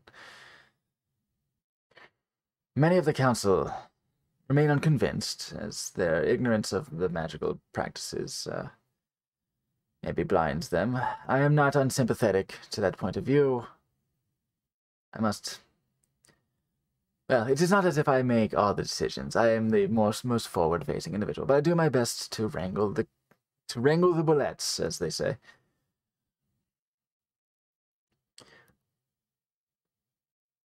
I'll tell you what. Yes. Give me half an hour, and I'll bring you into the chambers to address the council directly, if you wish. Okay. With that, I think we'll go ahead and take a brief break. We'll take our first break of the evening, as it is reasonably well timed for that. So let's go ahead and grab some snacks, grab a drink, grab a pap, whatever you gotta do, and come back shortly, refreshed and ready for some bureaucracy. It's a big stretcher. Bureaucracy the game. See you shortly.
And we're back.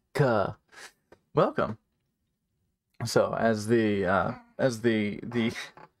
criminal wielding party, the criminal bearing party, Technically double. Has introduced themselves. Oh yeah, yeah, yeah. I noticed that the criminal bearing party has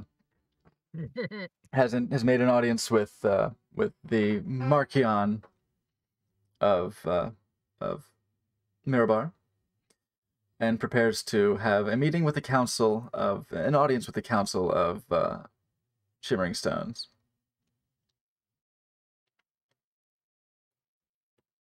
Brandy, Dane, Mew, you have entered into Shale's retreat. A rather minimalist establishment on the outside from the looks of it, but marred with some mysterious stains around the door, around the corner in the alleyway. But entering into the building, you see that there's ample seating, mostly pushed to the side, but it's still occupied where appropriate by a fairly densely populated tavern of rather rough-looking, mostly human, some half-orcs, some dwarves, maybe a couple half-elves. It's really strained to see if you can find any elves here, but mostly human. Drinking, yelling, arm wrestling. There's a dart game going on in the corner. There's actually, you hear a clang coming from the back room, and if you just crane your neck a little bit to see from the hallway, or at least the back space, you see that one divider of one room like opens up into another. What may in a nicer establishment be sort of a more private dining area for large parties or several smaller parties. You see a horseshoe fly past the door, cling, as there appears to be a game being played in the back room.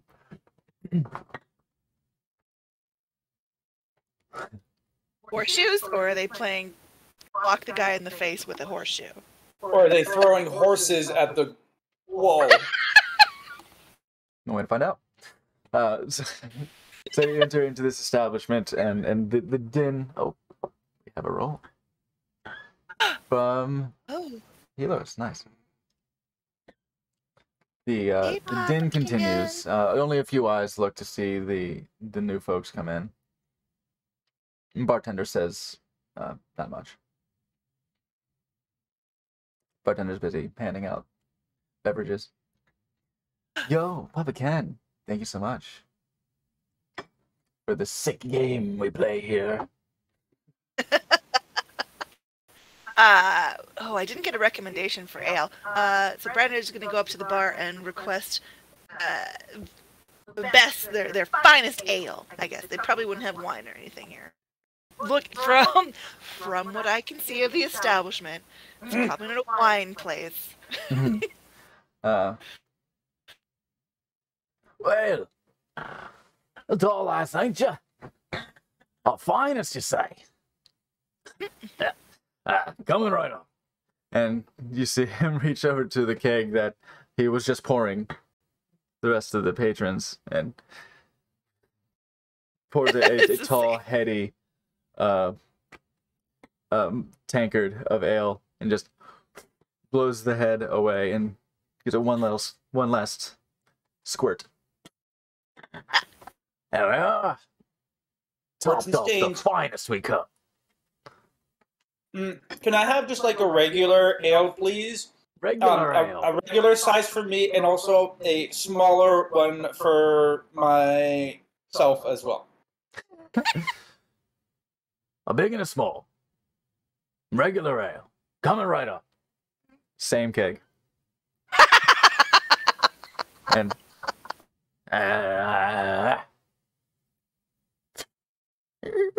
Menu animal.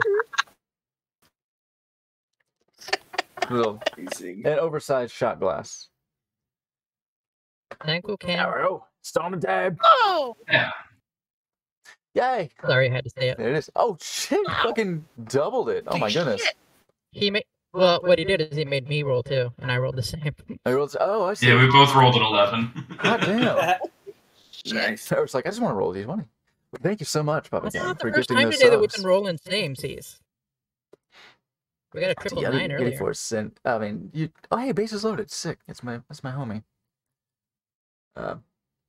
We won't read them all out. You can see them, but yes, thank you for gifting the 1-star uniforms to all of the homies in the old Slappy Meats community. All the lovely slaplings are now much more finely adorned with their subscriptions. Thanks to you've seen this individual before in a previous bar. You see a stout, hearty, big-goateed ginger individual. Unless I'm getting his hair color wrong. I've only seen him in pinball light. It's good. Okay. With a really impressive, hardy, like mechanical chair that appears to be of dwarven make and clockwork operation. As he lifts a mug and says, "Around on the house, around for the house." Hey! Perfect. Gets a kiss on the cheek from Branded Edge 303. And this individual who handing shall those out? heretofore be known as Helios, the dwarven benefactor, purchases around for the bar. Thank you so much. Yeah, you were served your ale, your finest and regular ale. Teapot. I appreciate you saying please previously. So as a nice treat, I'm going to pour some beer into your guzzle. Into the old guzzle. Now, as I understand it, you can choose to consume sustenance that is inserted into you. Teapot was lost in thought and is suddenly woken up by the feeling of liquid being poured.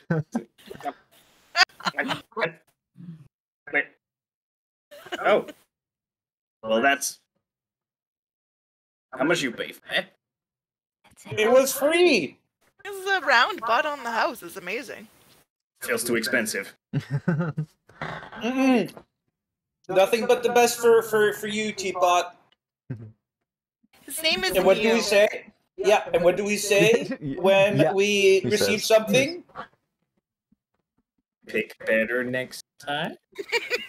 Wrong. We say thank you. I see. Well, Repeat thank after me. you. Yeah, you did it! Good job, Teapot. I'm gonna go see a man about a horse. Oh, Okay, shoot. so you go and okay. That's not a euphemism. He's actually going to talk In about this a horse. case, yeah. So do you find a restroom first, as the euphemism, as the colloquialism suggests, or are you actually going to go see about the horseshoes in the back? Okay. The horseshoes. Yeah, so you go see the horseshoes in the back, and you just see yes, there are a small handful of individuals at either end of the room, where there appears to be just a metal, an iron, perhaps steel post driven into the floor, into this this stone floor, where horseshoes are being tossed. Ooh, are you gonna play? Only if you play with me. Okay, we're a pair. Let's do it.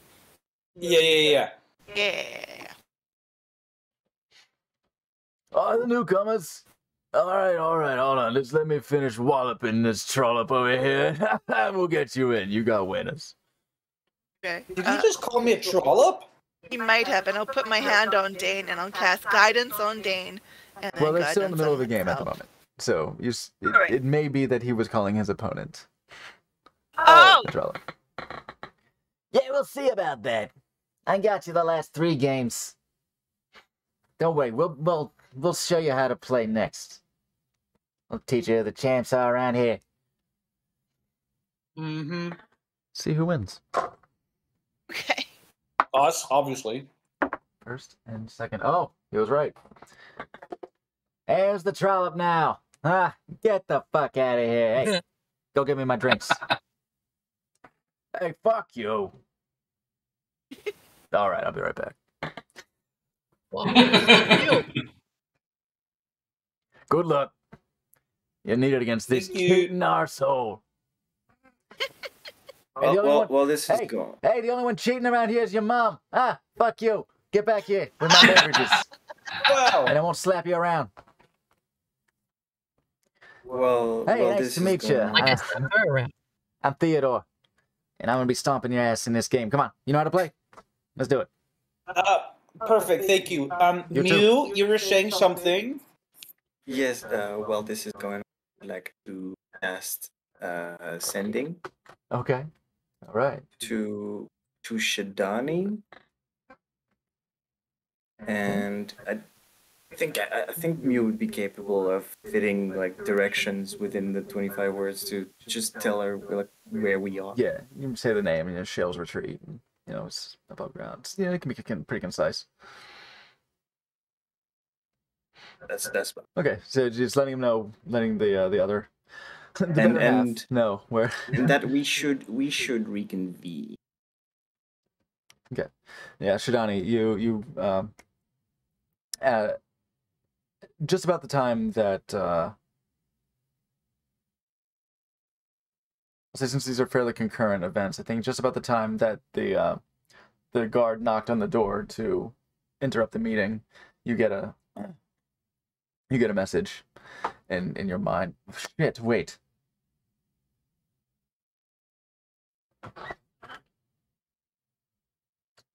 Would sending work with you? That's a good Would point. it be an allow? Or is it a none at all? Because I would allow the conversation. Okay, no. If it were. Oh yeah. Creatures can telepathically communicate with you only if you allow it. So yeah, even if you don't know it's coming, you maybe sort of feel like a little pressure that you can, dealing with Dane and his telepathic abilities, you've sort of become aware of what that feels like, and you're like, oh, There's a certain sort of an awareness of where it's coming from. newness There we go. about, just sort of feels like a certain teapot energy in my. Yeah. So you can allow the incoming communication. Yeah, So I would. You get a message in your mind that you have a place where you can meet up. There are rounds being had. Well, you know the place. You know the place is is Shale's Retreat. It's above ground and it's in such and such district. In 25 words, yeah, you get the idea where it is. And you can respond to the message. Okay. I hear you. All right. Thanks. And so Theodore will. There's another person with him. A short tiefling actually is with him, and he'll set him up. Let's go ahead and let's get 3 dexterity rolls from each of you. Shorter than me. Me. No. Short tiefling of. Okay. No. like 5'4". Actually, not even that short. Like, I guess kind of like 5'6". It's short for me because I'm 6 feet tall, but Well, I do like cute tieflings. Oh. that is an 8, a 7, and a 6 for this guy. Okay. Do you have inspiration? I'm by any also chance? doing it too. Do you have any inspiration, inspiration. you want to throw out? No. Okay. 8, 7, and 6. Fantastic. And yeah, Brandy, you do your dexterity throws as well. Okay. Okay, you know what? I'll tell you what. If you want instead to make that a strength roll, because you're essentially making an attack roll with an improvised weapon. So, if you want to look at it that way, if you want to kind of Okay. like fling it, like fastball it, rather than Yeah. in a very delicate. I would Oh. prefer strength over dex for me. Give it a shot. Also, that is a 10, 9, and 8. Sorry. If you do it that my way. bad. Okay. All right. Yeah. Okay. 10, 9, and 8. Okay. Okay. So, Brandy. Okay. Hmm. Is that your first Thought one? I did 3. That was my first one. Okay. Hey, Chrome is being weird. I might have to start that again. So 10, 9, and 8. And there was a 7. Yeah, 7. 7 so far. Come on, like strength is like what I'm good at. Literally. Come on. There, 7, triple 7s. Lucky. Well, you won slots. Jack. So your eyes just go ding ding ding ding ding, and money just goes. Okay. Theodore. He's gonna have a. He's gonna +3 to Dex. 10. 9. Don't do it. Okay. 15. Then his partner, who has not been named out loud. Natural 1. 19. 7. Natural 1. Dane, you have to. Whoa! As one goes wide. Oh, sorry about that. It stuck to my fingers. It happens. Key fingers. Hey, quit jerking off so much. It wouldn't stick like that. Ha! Ah! Slap. Ah! Fucking. No. Never stop jerking off. Wow. And he hits a 15 and a 19 on there. So it's a low-scoring game. Seems that way. But the opposition does lean a few. Like rings one, leans another, and gets close on the third. So they end up winning with a pretty solid lead, like a 5-point lead. I'm breaking him in. Who's next? Oh, okay, how about we go next and we'll bet some money on this and I'll cast guidance on myself and Dane. Okay. So here's how we'll do it. Guidance is concentration, but you can do it before every throw. Now, if you'd like to be surreptitious about this, make a sleight of hand check for each one. Okay. So for each one? Yeah. Okay. So there was no money put down on that. Can I- All right. Oh yeah, making it interesting. All right. How much you got? What do you say? Say Good gold? Make it real Oh interesting. no, let's make it 100. Also, can I try and telekinetically put them in to the horseshoe post if it looks like I'm going to be missing? Okay. All right. So a similar situation. Okay, sure. So we'll get there. We'll get there in a second. 100 gold. Huh. What are you trying to shark me here? Y'all sucked. We kicked your ass, and now you want to put 100 gold on it. No, because we learned the game, we didn't know the rules, and we didn't know the technique, but I think we're able to do it now. Make a persuasion Are you ready? or deception check. Either one would be appropriate here. Perception. Yeah, I'll take either one for this case. 26. Because your rationale is kind of bullshit. 26, yeah. The rationale's a little bullshit, but it's still okay. Yeah. Perfect sense. What? 26. Okay. Just for fun, I'll roll for him. Yeah, no, you're good. He's like, Yeah, we'll see. What have I got to lose, huh? 100 gold. Yes, 100 gold. Yeah, 100 gold. All right. Is Get there 100 gold per is throw. there a fireplace nearby? Not in this room. There was one in the other room. In the more main tavern area.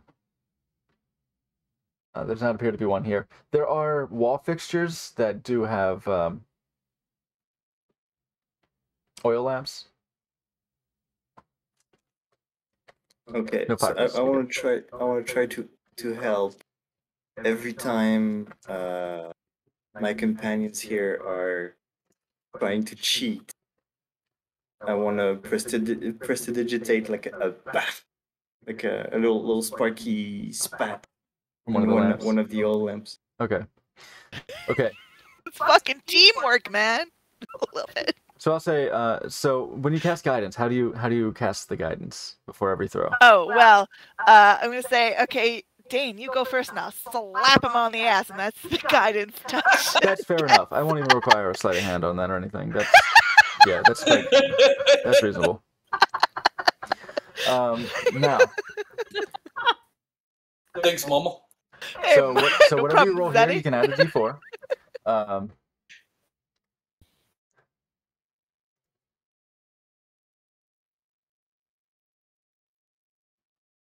Okay. No, I don't want to tell you what to do, but I want to give you an idea. For free, because I'm a great guy. You have a spell that does some things that may not always be useful in combat. It is called Hex. Oh. So just to say that is an idea of things to do outside of combat. You know, D&D is a rich and full game. Perfect. Can I please cast Hex on the better one of the two and affect their dexterity, please? Okay. What components does Hex have? Verbal somatic material. Make a sleight of hand check, please. That's a 19. Now I'm rolling good. Whoops. At advantage because Mew is making the little oil lantern just sputter uncharacteristically. Oh, at disadvantage, then Add advantage. Then 19. 19 is better one. Okay. And you plus 4. Oh, and plus you had 4? Holy shit, so that's 23. No. Well, you have to roll for it. You add roll the a d4. Yeah. If you want to use your guidance on this. Guidance. 21. Yeah. It's good.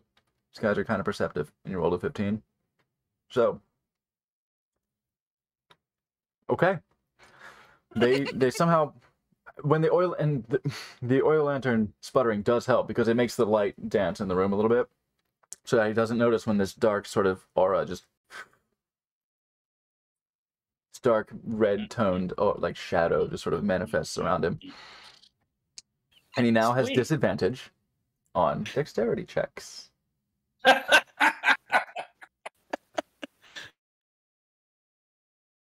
Slappy, you're muted again. Okay. And do you give him guidance again? Just like No. great, slap him on the ass. Slappy, hear us? Sorry, could you repeat, Mike? Can't quite hear you. Now what did it? Nope. Nope. Oh. Yeah. There we go. Yeah, it finally did the thing. Okay, what was the last thing? Okay. The lights dance. Did you see? The lights, yeah. That was the last thing, yeah. Yeah, because the lights dance when he did the prestidigitation of the little pop. So they didn't notice. They don't notice the dark red colored sort of shadow manifest around his shoulders and neck, and just you get a shiver. Well, he doesn't notice, but his friend. No. They don't seem to notice. Brandy. Yeah. Now, before he throws, are you going to do guidance again? Guidance on myself? Because I'm next, right? Yeah. He hasn't thrown yet. Oh, then guidance on Dane again. Okay, But so, yeah. doesn't it last a minute? He used it. Oh, he used it because it's gone. Yeah, I'll say, good shot. Tap him on the back. Away from the guys. No. Okay, so go ahead and roll. Just go ahead and roll and roll your guidance. Make your dexterity. My dex? No, Okay. Dane. Dane. Okay. Because he hasn't thrown yet. Okay, so 14 plus 2 is 16. And then I do guidance. Yeah. So 19. 19. Great. Okay. Brandy, how do you guide yourself? How do I guide myself? Okay, so I'll say, all right, it's my turn, and I'll I'll have my chest armor up. All right. Just a little. Yeah, one of And those. I'll play the bongos on your bum. You can't guide me. No, but like. All right, we're doing the skinship thing. Yeah. Mhm. We're playing into the bit. Got it. Go ahead and make your Yeah, it's a bit. dexterity or strength with your guidance. Strength. Just Okay, 9 plus a D4. 11. Boo. Okay, so we have 19. We have an 11. Okay, I'll roll for the tiefling first.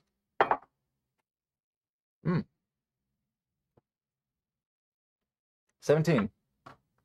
Dane won that one. Nice job, Dane. And your boy Theodore. 8. Okay. You got some goods.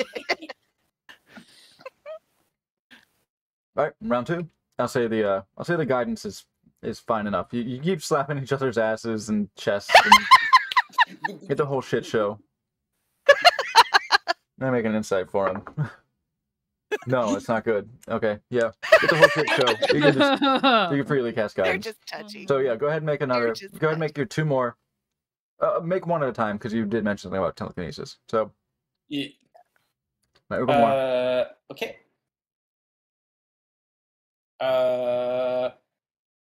18. Fabulous. Brandy, go ahead and make your strength or dexterity with your guidance as well. Okay.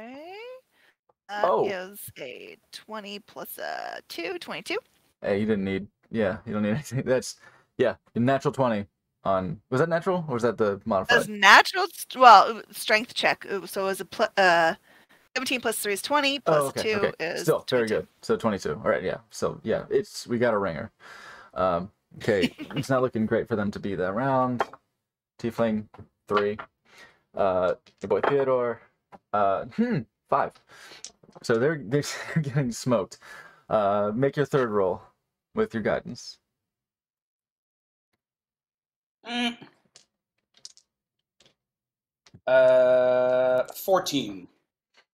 Okay, 14. Brandy, go ahead. Okay. Your strength or dexterity with your Oh, guidance. boo! 8 plus. 15. Come on.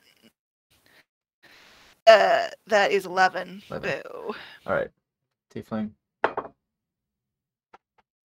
16. Looks like he took that one. Theodore, it's disadvantage. He's getting flustered. He's getting he's rubbing the back of his neck. He's like, I knew these motherfuckers are sharking me. This is some bullshit. And he throws and he lingers too long. He lets go too early and it goes ding ding ding and rolling across the floor. Ding ding ding. That's poor technique right there. You tell him, babe. So that is your victory. That is soundly your victory. This is bullshit. They're fucking cheating. They are fucking cheating. I know that you are cheating. What? How did you do? Let me see your horses. $100 each. He picks up the horses. How do you see it? Did you hollow them out? What is the ding ding? This is a bullshit. Gold each. Come on, boys. 100 gold each. Make a perception check to diffuse his skepticism. Nope. Oh, nope. 4. Yeah, like. Oh, sorry. Did I say perception? Persuasion. Persuasion. Oh, persuasion. Yeah. Oh, 10. It was even worse. 10. Oh, well, I rode well. 18. Oh.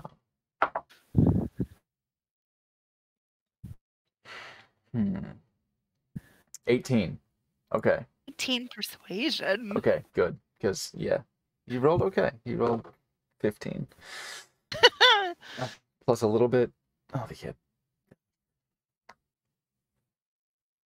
Insight. Oh, you played well. He bites, put her there. He bites the horseshoe.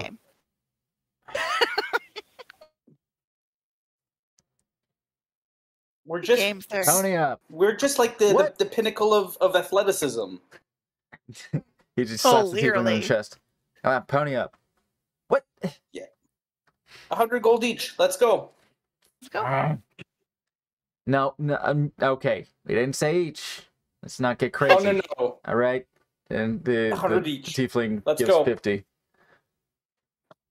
All right.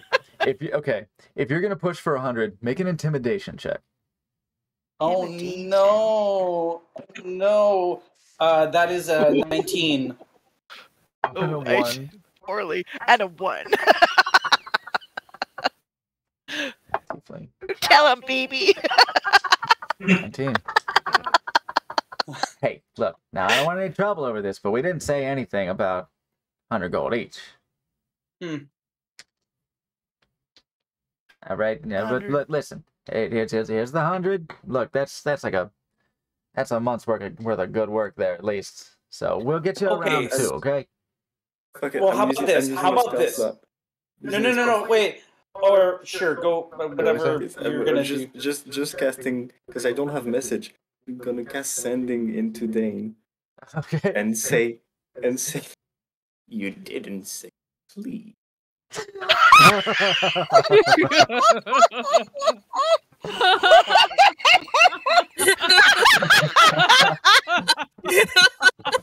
Oh, Hey, fabulous. you're right, Mr. Teapot. Lolo, put inspiration on your sheet. Oh my god, I love that. Great. For you. I am going to telepathically send a message to Mew saying, You can You can answer. respond to sending. "Oh, fine. I will say." Thank you so much for being so kind and sharing your knowledge of kindness and politeness. I am teaching well. You got 5 more. I ran out of things to say. I don't know. Do what Okay, you need. love you. Bye bye. Done. Okay, I love you. Bye. Yeah. Like, That's the worst thing that happens when you're on a business call. Love you, bye. What? yeah. Yeah. What? You heard me. So I will say to the people, Theodore and company, and I will say, all right. Instead of the 100 gold, how about to provide Grandy and I with some information that would be relevant. Okay. Yeah. He And will maybe have already worth- handed over the originally agreed upon 100. Say, all right. Yeah. What do you need to know? You know, we're in the know around here, right? Yeah. Stop hitting me.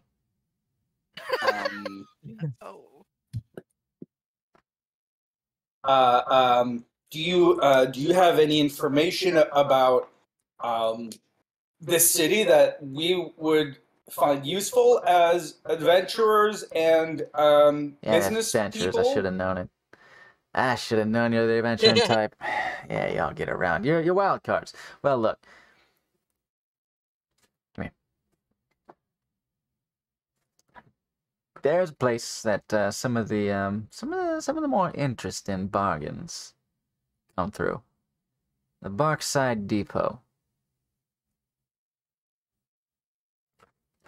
Let's see over below. Barkside Depot. Got it. Okay. Above. Where would we find this place? The north side of the city, where the wall is more built into the mountainside. You got well, it looks like an unassuming building on the outside, but you'll know it when you see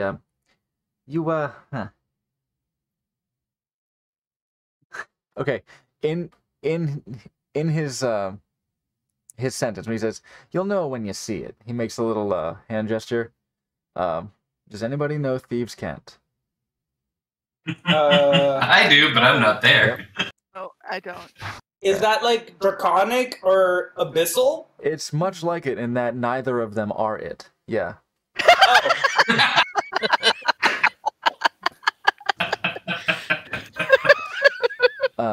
He makes a little gesture, and he sees like you're sort of waiting for the next. Like there's a little like it's kind of like a little like a circle gesture, like a circle and like a line.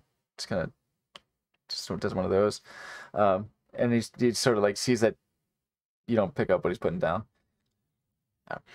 All right. On the outside of the shop, it's gonna look like just a little general store, right? You go in. How do we put this?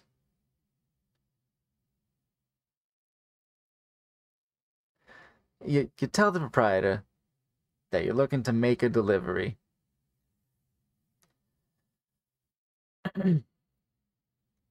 that you got the freshly mined shale. They'll know what you mean. They'll show you some of the more interesting things. Ooh. Hey, thanks for the tip. And I will pat him on the shoulder and say, you're very wonderful. And I'll turn to the teapot and say, this is how we do it. This is how we are nice. Are you coming on to me? No, I don't want to give you... Wait, the teapot is on Brandy now, or is you still... No! Okay, so turning to the teapot is basically looking at your crotch. Okay, so you look now at your I crotch can and understand. say, this is how we be nice. So he's... Sorry, Dane. Are you, He's in a relationship now? I mean, look, you're handsome and all, but I'm not really not that kind of guy. No. We have to go. Thinks you're handsome. I know he thinks I'm handsome. I am a handsome man. Look, I'm not blind. I know, just a look, little forward is all I'm saying. I'm very flattered, but all right, no signals here, but yeah, great. Yeah. Anyway, I'll tell you. Okay. Brandy, what's your passive insight? Passive insight is 13. It's so high. Mine is 16. 16. I have 9. He might not be being completely on the level with you. Yeah. Weird. You think that there is money. that this place is legit? Do you think that he's sending you somewhere for this purpose? For this, because like when he's talking about, all right, here's the place where you can find some good bargains, some interesting things across the table here. Like that seems to be, he's confident in that delivery, but there's a hesitation when he tells you what to say. Okay. So you think he might be giving you wrong information. Yeah. As soon as we took his money, I didn't think that he was going to give us good news. Oh, gotcha. Okay. Mew knows this. Mew knows this. Mew's a teapot right now. Mew's a teapot. Which is funny. Mew thinks that... Actually, he rolled kind of low. Well, it's not... You said 13 was your insight?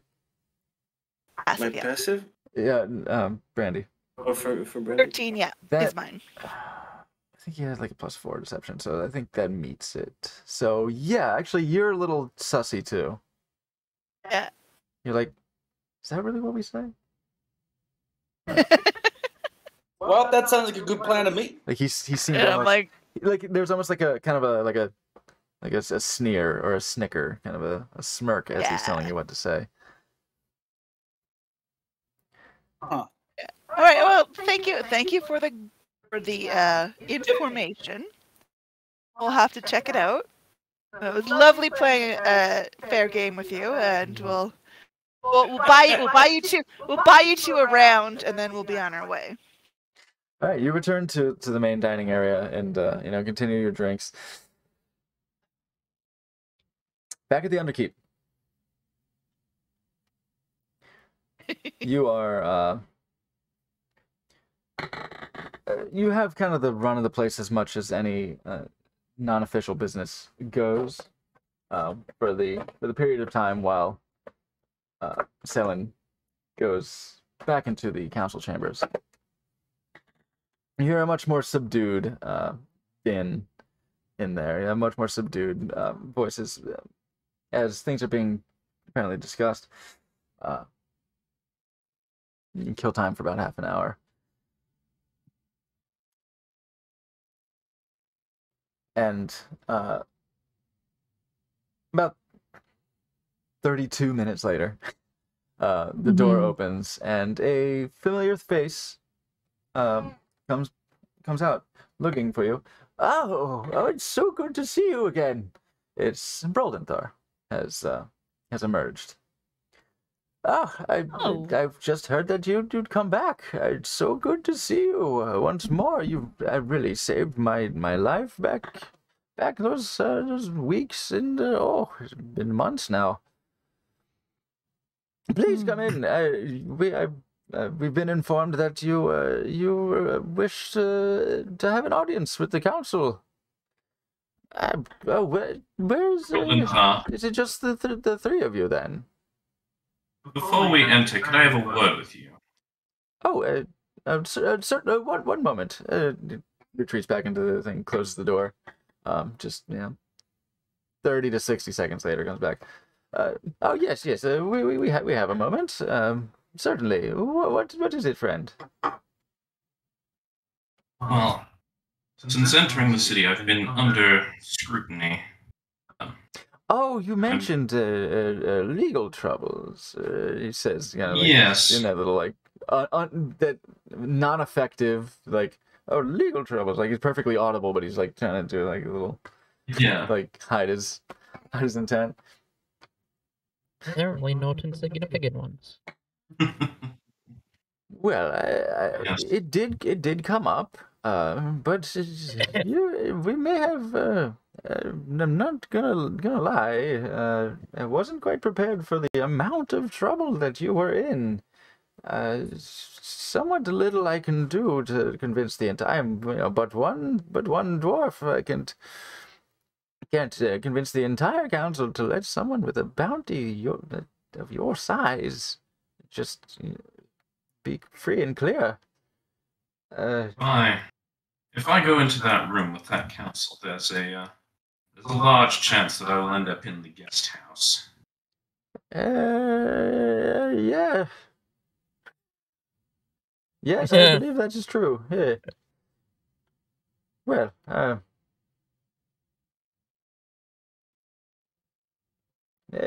could try and argue for some sort of clemency, but like I said, it's just a lot of gold on your head.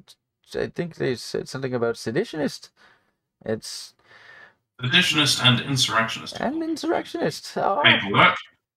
Defacing or usurping or assaulting or committing crimes against political figures is an executable offense.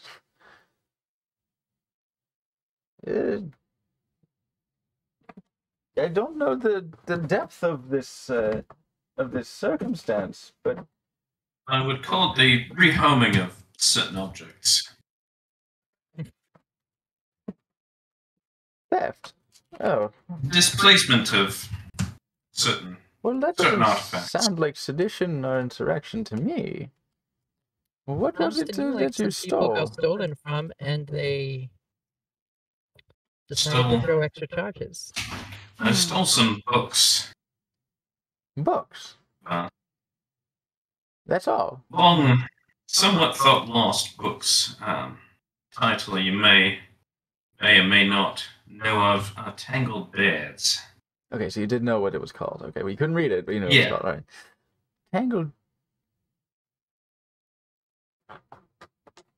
He is a sage. Could not be mentioned in polite company. Yes. He is a sage. This will be an advantage. You would know how much he knows about this. I think he might be started. I only read the finest in Dwarven smut. Hush glove. It is the finest. The original. The first. The original, some might say. Oh.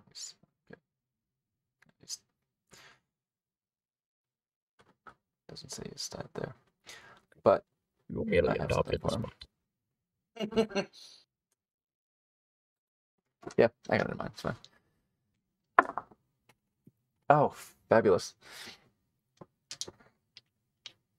It's over 20, so whatever it was. Tangled Beards. Yeah, You first got your- known copies. From whom? I wasn't told whom, but the Earthweavers, I believe. He's plus. The Earthweavers had tangled beards. Yes. Oh, Oh, that's. now rehomed with. I see. Did you read it? I can't. I don't know Dwarven. Ah, do not speak our sturdy tongue. Speaking of sturdy tongue, the things in That's the book why I was chose, because I didn't know what the contents were, just what they were called and what the cover looked like. It is how I gained this illustrious speaking cadence.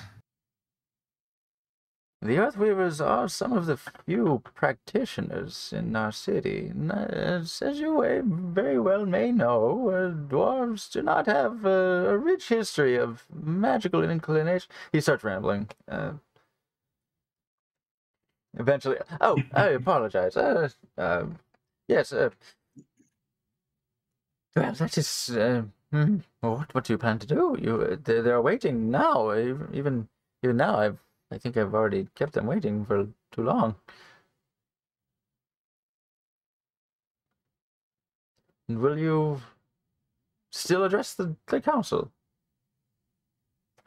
It would be best if I were to leave. Perhaps. You too? Will you speak on behalf? Very well. Of course. I will see what I can. When that conversation started, by the way, I slipped into a corner and discreetly set up a small ritual thing. Good. What are you getting into? Oh, I'm comprehend language, as a matter of fact. Interesting. Okay, cool. All right, comprehend languages. Words bias. Does that work with reading or here spoken languages as well? Check. I did not I'm look. pretty sure you can, you can't speak it. That would be tongues. But comprehend languages, I think you might be able to understand. If it's You understand the literal meaning of any spoken language that you hear. Cool. You also understand any written language that you Great. see. Okay, yeah. So you wouldn't be able But I to speak it. That would be tongues. But yeah, okay. Yeah, you but I comprehend. can hear. understand it basically. Good to know. All right. And he does start rambling, but not for all that long. Yeah, I have to touch the book if I want to read it. So he says, "And you two, will you? Oh, what are you? Oh, you're busy. Well, Shidani, I suppose it falls to you then, if your compatriots are otherwise occupied. Where's that Minotaur fellow? Is he not with you? He found himself a new, an exciting career. Not Yeah, with you. Oh, but he found something. Well, good for him. He at Golden Fields. He'll be doing some guard work there. very respectable. I'm glad to see he's moving up from the underground. Even when during my captivity, you could tell he wasn't like the others. Not motivated by their greed and selfish aims, but He had a wild spirit about him. Just yes, yes, a strong-willed individual. His testimony would have been invaluable to describe the activities of the cults, but no matter. You are well versed. Oh, the bearded fellow as well. Both bearded fellows. Are they no longer around? They're preoccupied in the city. Yeah. Ah, well then. I want to say at that point, can my 10 minutes be up? In the interest of Not yet. rejoining them. Is there a quiet exit out of here? Well, if you walked in through the front gates, that's really the least suspicious. But there are some staff exits, and you'll point in some direction off the main hall. If you take a left in the hall, go past the restroom over there. There should be there's a smoking area just outside, underground. I shall take my leave. Oh, very well. Oh. I trust Shadani informed you where the rest of the party is. Okay. Well, Yeah. Miss, well, leave the you- moment you mentioned leaving, yeah, I'd whisper it. Well, I'll Miss, meet up with you two later. I look to Morgden and say, well, Miss, I'll leave you to your business. Come join us whenever you're ready. And we'll lead Shadani into the hall. Into the hall, but the chambers. And you see behind many tented fingers and folded arms and leaning, like, just leaned down onto the table beneath raised brows and furrowed looks and gruff bulldog face. A few dozen dwarves dressed in various states of opulence and pragmatism. Some looking more lavish than others. Some very much presenting a salt of the earth sort of look. The balding dwarf that you saw in the center earlier has apparently found his seat for now, and is looking no less cherry-faced in his sort of bluster.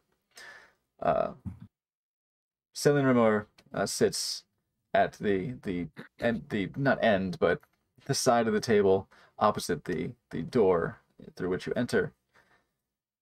And Rolanthar says, esteemed council members, I present to you one of the members of the group that had mounted a rescue on my behalf. Shadani, just Shadani? Yes, Shadani's fine. Shadani. You hear some shuffling of people moving in their seat. I'll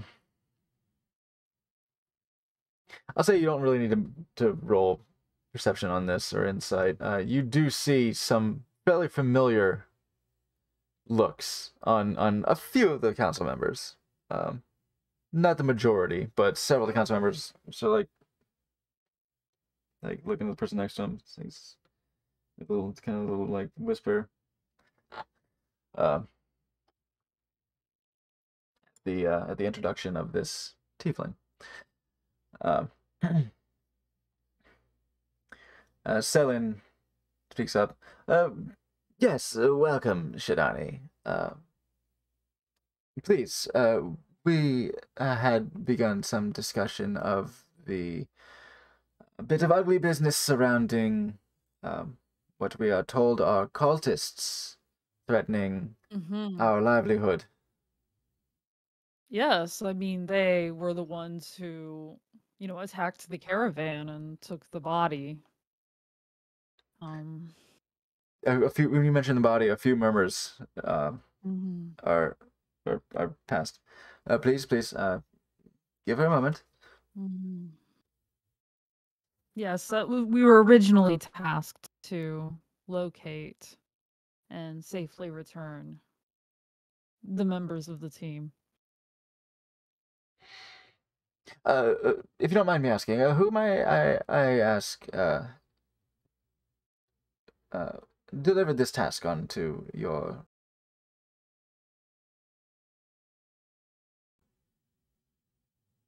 Well, I'm originally from the Black Raven Monastery. You might have cut out, by the way. Did I? Oh. Yeah.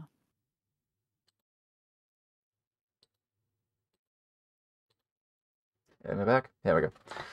Damn.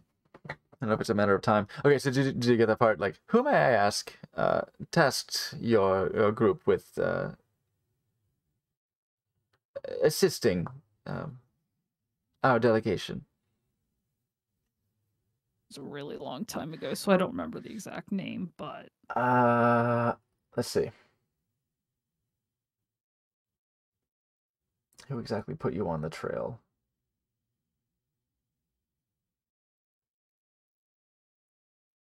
Make a history check. Okay.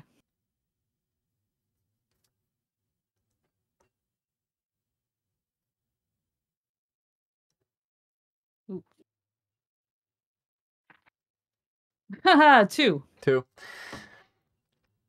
Someone in Red Larch or Wamford or something. Someone in Red on Larch. Longbridge. On Bridge, and I'm literally just sitting there scratching my head, like, Yeah, just... and I'm naming, like, Bridge, Red Larch. You know, we were underground for a very long time, trying to scour through tunnels. He'll tell you, in order to find out these cultists that are creating some sort of weapon that's... Indeed. About this time, your ritual is completed. All right. I'll make sure it's cleaned up, and I'll slip in, and I'll just I apologize. I was meditating whilst in the sort of hush of the council chamber. Do you hear just of the door opening? Wait. This is my associate Morgden. She can also... Oh, nice to meet you. Yes. We were remembering who originally sent us on this task at Red Larch. Red Larch. Above table, was this within the first 4 sessions? Because I don't have notes from then because of all... I think it's before me. Error. It was before you, absolutely. Definitely. It was definitely before you. Can I do a history check? I think you first got wind of it. I believe you first got wind of this particular task at Stonebridge. Let me check the name. It was either called Stonebridge or Longbridge. Let me look again. I think it was Longbridge, wasn't it? It might have been Longbridge. Because it was a long bridge. Uh-huh. Yeah, single bridge.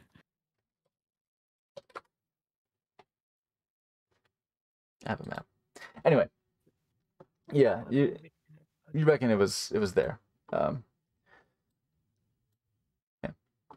Somebody mentioned that the delegation had passed through the tavern there on their way south to to the hall where the Order of Semular resided. Yes. I'm going to just say that we thought it was just going to be a simple task to look into the delegation, became a very long and just massive plot, the likes of which none of us were expecting. It spiraled quite far.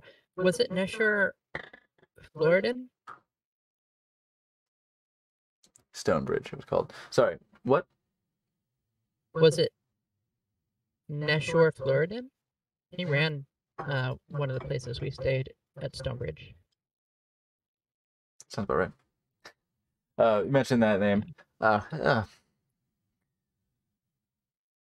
someone familiar to the council, or at least to myself. But no matter. You said this was somewhere in Stonebridge, or it could have been Belliard, for that matter. Stonebridge, Belliard. Well, yes, the delegation would have passed through there on their on the route. Well, Council, this some other member sort of leans back in the chair. This is all well and good, these tales of cultists, but what business is it of ours? We have our own business to run here. We have our own house to protect, our own interests to worry about. It takes enough efforts just to keep the local economy running as smoothly as we can. And you see the red-faced one. This is what I'm talking about. This is exactly what I'm talking about. This sort of immobile intransigence. You don't listen to the things presented right in front of you. And you see him, his face just getting red again, and like the little beads of sweat just. No, here. Oh, keep order, keep order in the council, please. When he starts going off like that, I'll sit up real straight and I'll say, "You're concerned about security of your home here, yes? Your city." Of course. We can't mobilize Use your our entire delegation, though. It can freeze our entire operations every time we hear of some bandits on the road. You believe this cult to be bandits on the road? There have been threats before. We always Have you handle been to them when they come Wheelton knocking on lately? our door. I yell, "Have you been to Wheelton lately?" Well, no. Sorry to say that Wheelton has been demolished. Of course it has. It was the cult that did it. I was there. There's a hesitation on that the outburster's face as more murmurs start to speak up. It was a charge of earth and magic, a devastation orb of earth and magic, which would do quite a bit of damage here, as you can well imagine. I believe you should probably stop just pissing away information people give you. Make a persuasion check. Okay. 28. How's 28 feeling? Holy shit. Rolled a 19. I have a tear in my eye. This is serious shit to Morgan. He sinks into his chair, saying nothing. But you see some of the other dwarves at the council table, so like leaning in. They're kind of like, you know, doing the lean where they're talking to the neighbor, but they're not quiet enough that that you wouldn't be able to hear them. They're speaking Dwarvish. So, which I can understand. You hear them say, "Well, this sounds awfully serious. I think we should really be taking this claim of weapon seriously. Magic?" And other dwarves you hear say, "Magic, I told you it must be magic. If something's gonna threaten our city, it was going to be magic." I say we take action. Yeah, we should take action. The one who had spoken up has sort of retreated into sort of like a pout, basically. Broldenthar will back your play and sort of speak up to say, "Yes, these weapons I told you about, that there was a danger that they could make very powerful weapons. Apparently they had already done so." Selin will say, "And you say that they have them now?"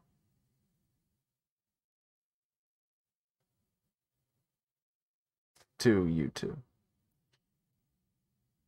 We know they have access, yes. Recently there have been 2 fire devastation orbs discovered. One stopped, the other taken to a place to be controlledly let off. And it made the ocean boil for an hour in a mile. Boil in a mile radius for a day. These are not to be trifled with. Remember. Yeah, the little buzz of conversation. And I'm trying to hear the Dwarvish, but not let on that I understand them. Yeah, little murmurs of like 24 hours, a mile, boiling ocean. That could devastate our operations. That would It could cause avalanches in a huge range. You could be buried in the mountain. I'll say, go ahead and make a history check real quick. Both you and Shidani. I get another shot? Yeah. 17. 17. 7. 7. Regardless, with the 17, I'll go and say you'll recall that it was not 2 fire orbs. It was a fire orb in Waterdeep. The other one was air. Oh, sorry. In Longsaddle. One was fire, one was air. Earth, fire, air. So we potentially at least have one more in play. No, we might not actually. If they do not have access to more, even already, it sounded like they had planned to create them, but from what you say, they already have.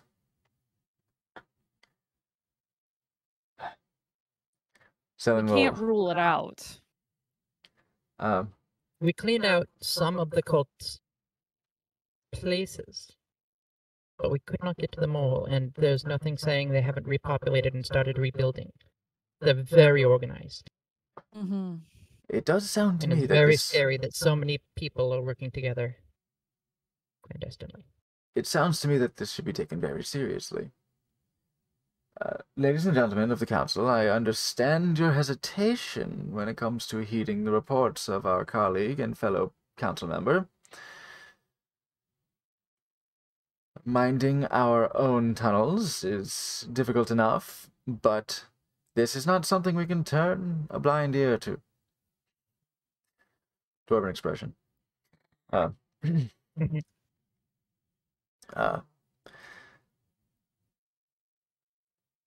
I should say we shall seriously consider our options for mobilization of defense measures of some kind, maybe something more offensive. Perhaps a stipend for skilled adventurers to take the fight to them, so to speak. I move we adjourn this meeting, having received the testimony of our guests.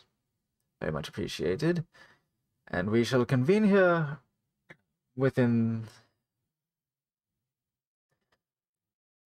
by the morrow and discuss the matter further.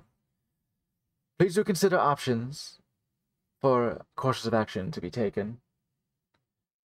If there's no further business, I move the meeting adjourned. Hands raised. Aye. Aye. The one who was pouting. I would apologize for my outburst, but I would rather not see what happened to my town happen here as well. Duly considered. And I would recommend the rest of the council consider the fate of Realton as well. But with that, council is adjourned. And you hear the loud scuffing of chairs on the stone floor as some members get up and storm off. Some get up and start to sort of convene with themselves. A few other dwarves come and say, I'm very sorry at what happened with Milton. We did business there. It was a tragedy. You have my condolences. Thank you very much. Others I know few. people made it out, so... What was it? Others still approach and go to Shidani and reach out a thick, sturdy hand, shake her hand, and say, "Thank you for being so brave to speak in front of the council. Please don't take it to heart." And he doesn't say what, but he's suggesting that perhaps others were speaking below their breath. When I hear that, I give a look to Shidani. Were people acting like they were at the bridge, Shidani? I mean, yes. But, you know. Oops. Unfortunately happens once in a while. I just try to ignore it. You shouldn't have to, but I understand it completely. Well, if they say something, I will respond, but as long as they keep it to looks and low murmurings. I mean, They're gonna take the coward's route. I'll just let them. Selin has emerged near you at this point. Oh yes, we do have many members of the council who are more kind of pinch the bridge a little bit. Traditional in their mindsets, sort of stroking his conical beard. I know those types. They're the types to trump up charges on people who just steal from them, aren't they? Never mind. That's a story we heard. Make a deception check.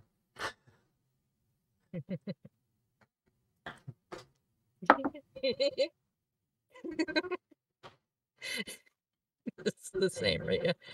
No, it's not. So 24. Okay. Good. Well, we have faith in our legal system here. For the most part, there can be some kinks every now and then, but attitudes are difficult to change, especially in long-lived lives.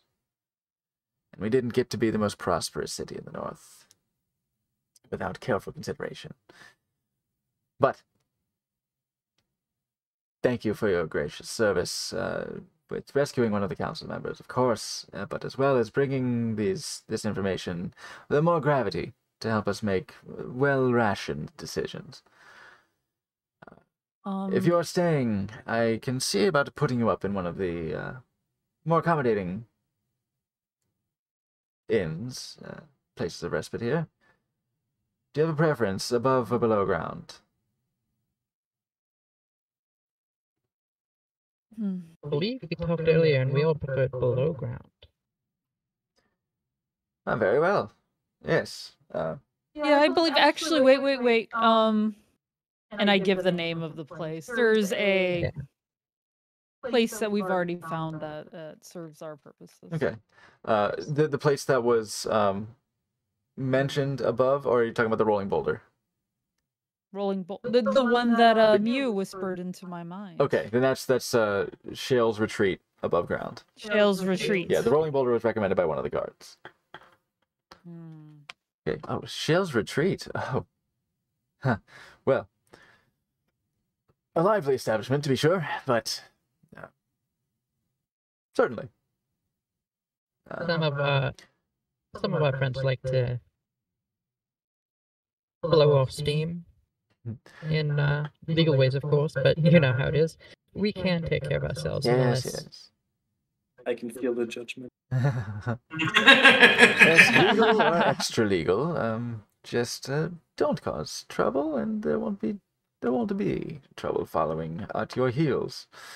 You won't have to deal with our legal system. We try to live our lives. Yeah, we would never. Deception check. We would never extra legally do anything. Make a deception check to yourself. I gotta find a library. Well, Morgan and Chidani. Oh, your friend did not join us. Well, see the clerk about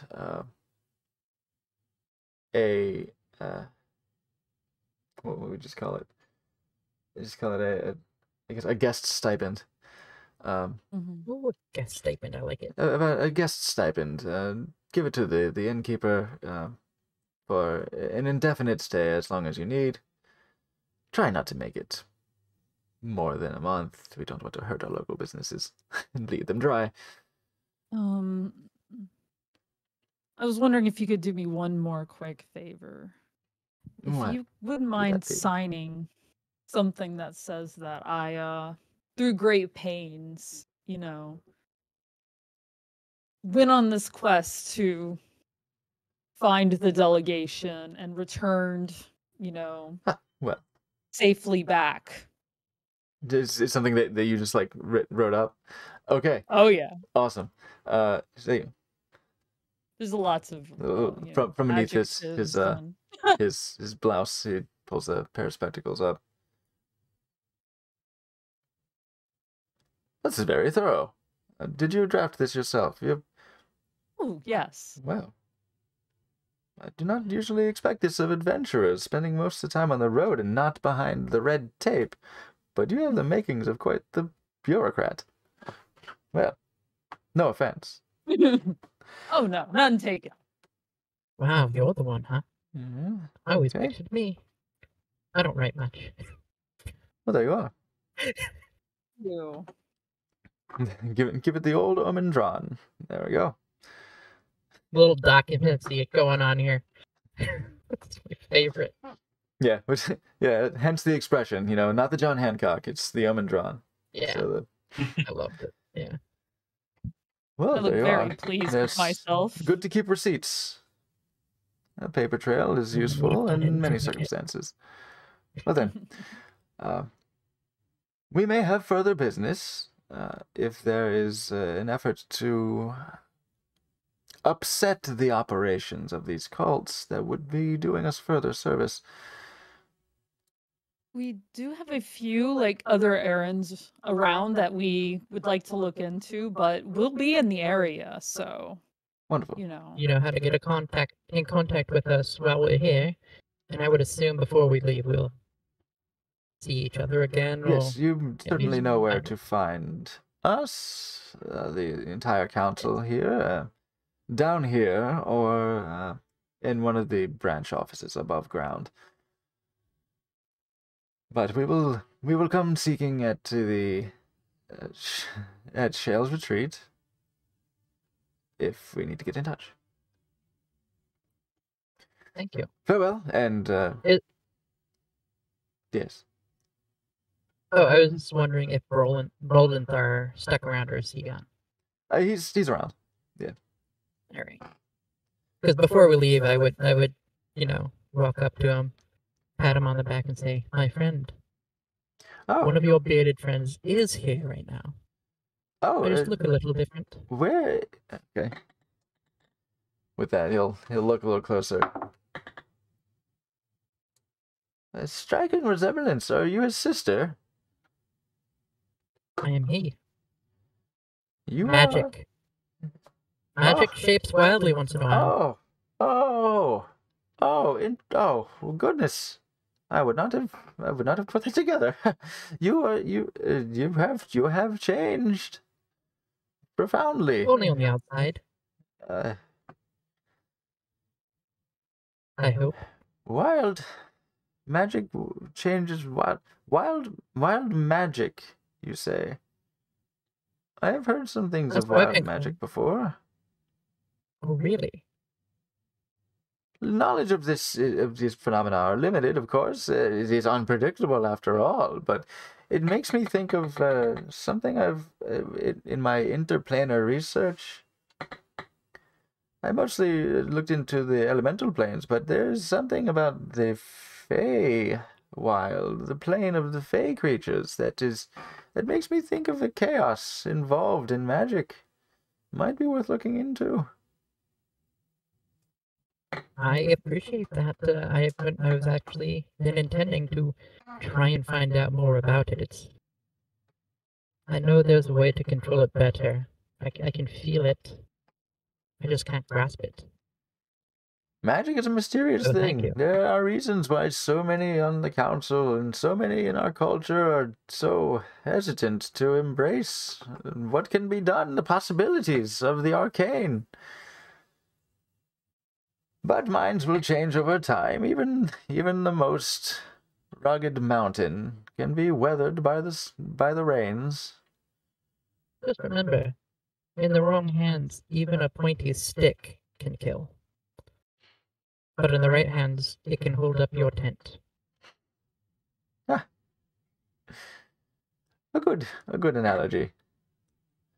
Well, are you being off then? I'll look over at Shidani. I think we probably need to meet up with our friends, yes.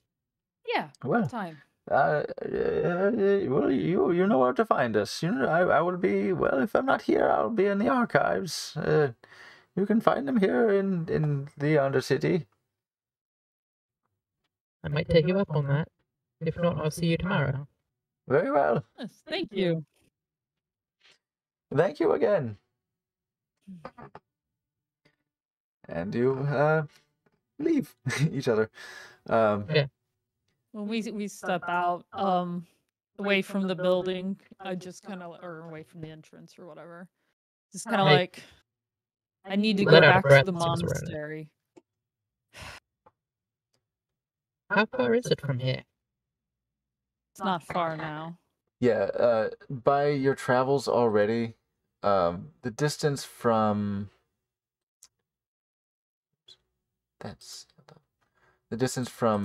Mirabar to the Black River Monastery is not far from Raven Rock on the spine of the world. Yeah, it's about the distance to Long Saddle if you take Blackford Road. As the Raven flies, it's about the distance to like Xantharl's Keep, so it's a couple days. But it would be much more because you're not taking the road. But yeah, maybe a week of travel. Maybe a little bit more than a week of travel. Depending on weather, of course. Are you looking to leave right now, or would you like to stay here for a few days and No, then we head should out? Because prepare. It's rough terrain. But yeah. So it does sound nice. Right? Yeah, I'd happily go there. It's another group we should tell about the orbs. And I have some personal Yes. business. So Yes, that letter I assume you had signed for a reason. Total yes, sorry, go on. no, I just no, I'm not gonna tell him. Yeah. Yeah, the feeling. Yeah. The feeling is Mm. happening. So far. I'll just be Where are you? That's a good question. I probably would have ducked out one of the side exits. And then basically just made my way, or found direction to the Shaded Shales Retreat. So head towards Shales Retreat. Okay. Yeah. With the directions imparted from you to Shidani and telephoned to you. Easy enough. You arrive at Shales Retreat ahead of your companions. Nobody talked about the Magmans, really. I guess that might have been one of the things. Oh, I had said earlier that I was checking on the Magmans, and then I got eaten by I said other that they were with things. you. Yeah. So it probably didn't help the whole tiefling stigma probably to have the little yeah whatever stigmatization was happening. They might have been gossiping. It was like, oh, these are children, some real mean spirited shit. Yeah. Well, the two different looking people brought the Magmans. Weird. Yeah. So you arrive at the bar to see Dane and Brandy. Doing what? Arm wrestling? With Hell the patron? yeah. Arm wrestling with the patrons. For the patrons. Okay, I was like, Yeah. each other? Okay. Dane and Brandy, each give me a strength check. Raw You're going strength. down guidance. Can we not By leave myself. them? More than just... Oh, natural 20! Natural 20. Going down. Excellent. I'm gonna guide myself. 17 plus. So shit, 20. 19. Uh, Fuck you. Fuck you. Oh, 21.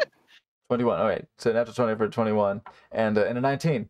Yeah, you both defeat your respective opponents. I thought we were Almost fighting each other. Okay, it's good. almost simultaneously. Dane just like, yeah, she's like, oh, I don't know if I'm up to this challenge. Boom. He's and the opponent's like, I got this featherweight. Ah. You were saying. Brandy, you're just like this is so much fun, and just like a fucking hydraulic press, just.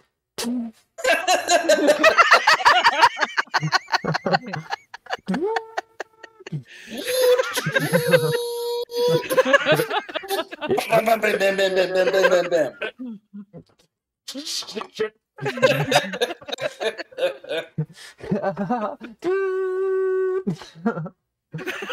Just smiling.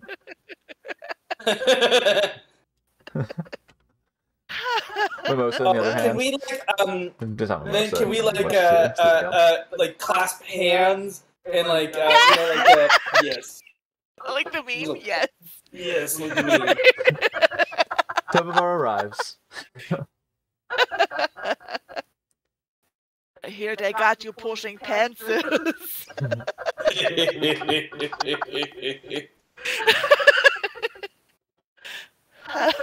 guys! Hey guys! Who wants some ale? Just me so far. There's 3 kinds: ale, and the same ale. No, there's one that's like deluxe. That's the one you've been drinking all night. Yeah, the deluxe one.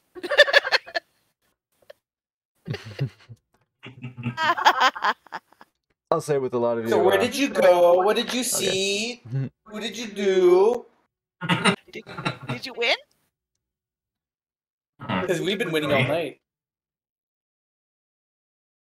Hey-oh! They've made a bad decision going with the others. Why, was it boring? You want to play some horseshoes? Do some arm wrestling? They have almost been recognized. Times. Is that bad? Why would you not want to get recognized? They have new accommodations if the wrong people recognize me. Oh. We heard from a reputable source that there is a place called Barkside Depot, and then we got a scoop on some really cool stuff. Yeah, and the Yes. guy who told us I to know go of there. them. I'm gonna do that. You know it when you see it, and I'll make the circle with the line with my hands. And then I'll copy what he said. yeah. He told us to. Which- Well, I'm know it when pretty you see it. sure that would be like the gesture for feds, yeah? Yeah. Yeah. Oh, so there's a picket They, fence. They might have some things that I've sold there before. Oh, fun! And now that all of you are back, there is something Two are I missing. must share. But we'll fast forward to, like maybe half an hour later when Shidani and Morgan also arrive at Shell's retreat. I thought everybody was back.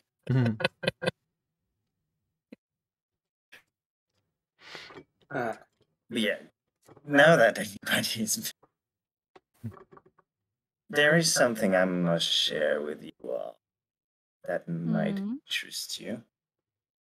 And whenever we I'm find slightly concerned when the teapot says things like that. whenever we find a table to convene around, I want to cast non-detection around the table. The table. Where did you go? Huh? I'm still visible. Even if you were invisible, you could feel him. He's on you. You're wearing. Oh, No, yes, he's you're on by the my table crotch. now. Oh, yes. Yeah. I didn't mean to talk to you about that, Dane. Why do you have him, like, center mast? Hanging. I mean, like a cod piece or like Randy wore him to the side a like little leotard. bit, so he Leotard. wasn't bumping into Right the word. bits. My bits are big enough that never mind. Go ahead, Teapot. No, correct me if I am wrong, but I understand that it would be in your benefit to reappropriate the elemental weapons that you've ceded to the Dark Lady Nerva. Yes, getting those back would be very nice. Well, I believe I could be eventually. This isn't. The motion is simply beginning here. But I could provide with the opportunity to get them back. You only spoke to her a few times. And never I alone. have my ways. Oh, you sly dog, you. Yeah. Use that spout. Now, providing you all with this opportunity would come at a price. Oh, like a Oh, 100 you seek gold? remuneration. In a way. Or are you talking about our eternal souls?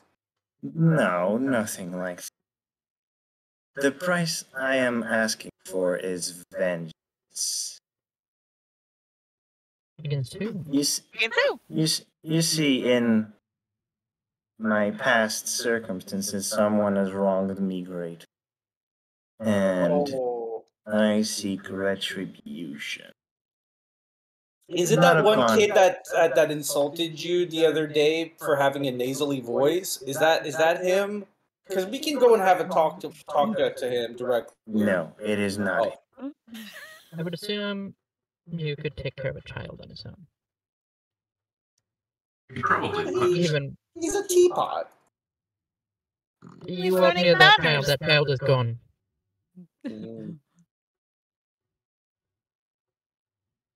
Just because he's a teapot does not mean he's not dangerous. I've been paying attention to you. That's a compliment.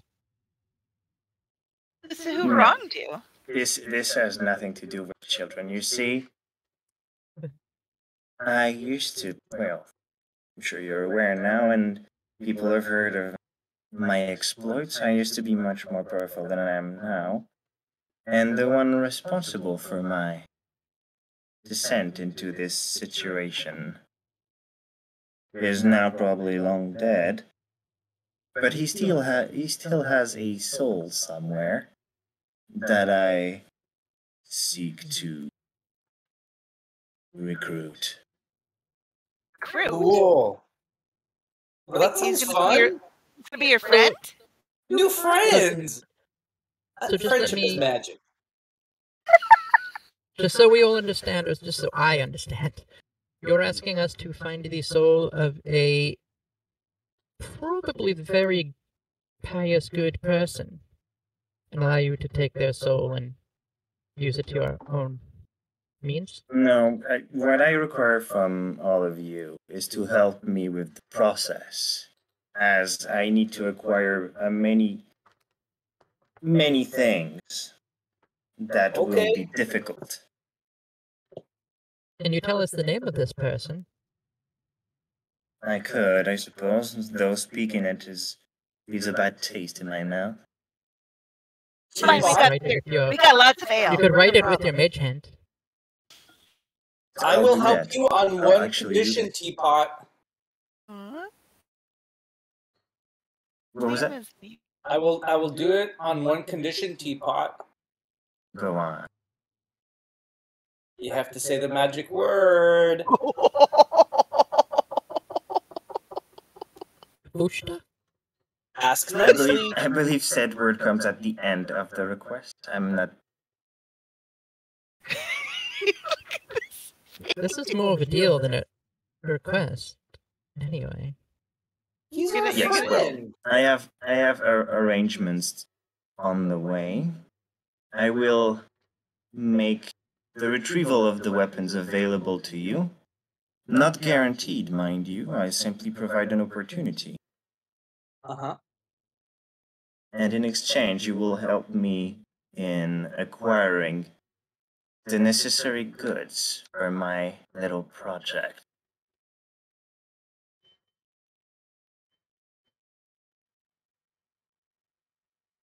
Oh, what Please. What is your project? Oh, yay! Okay, you got us. Brenda I, did. for one, am not Brandy. one to meddle in the affairs of the dead. Brandy, I believe. Hi, Again, his, his end goal is to find the very good aligned person Huh? who killed a lich called the, what was it, the Scourge of the South? Storm of the, oh my god, I'm blanking. A very bad lich. Huh? And help him turn this good soul to his evil bidding. Uh-huh. That's the price. Huh? Okay. I'm not following. Yeah. If you can't see what that actually means, I might have to leave you guys. Uh, I walk away from the table. you want me to stop you? Well, the only thing I would say is, are we sure they're very good aligned? Like, if you want, we could research this person first, and Yeah. But He hasn't I know even what said you a name mean. yet. Like, I've never heard of whoever. Oh, Who was Morgan's who was gone, even by the talking way. about? If he's a Morgan's good gone. guy, don't we want him on our side to be part of our squishy friends group? Sounds That cool to seems me. logical. Would somebody? I don't know about you, but like I think people have the wrong impression about liches. I already have 2 lich friends. Where did Morgan go? Morgan walked, because we haven't got our rooms yet, I don't believe. Morgan walked out and just started walking down the street thinking.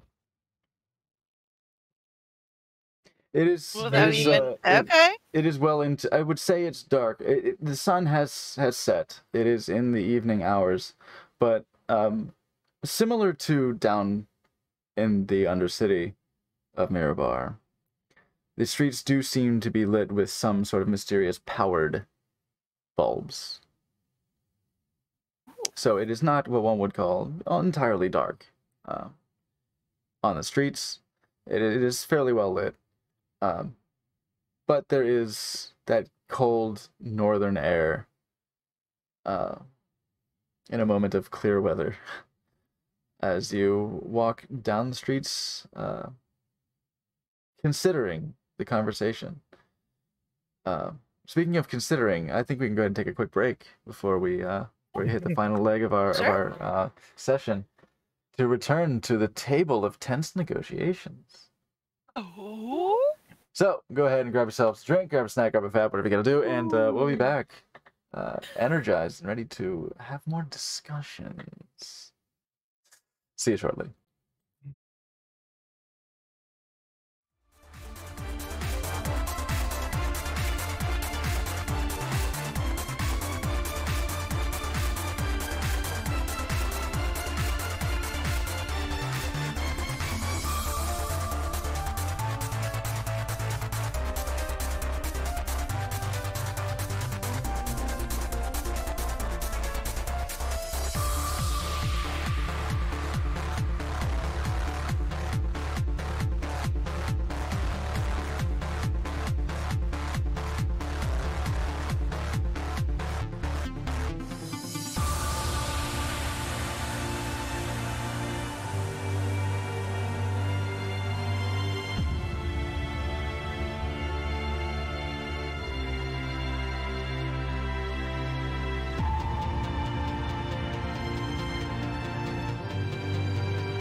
Let's go. And we're back.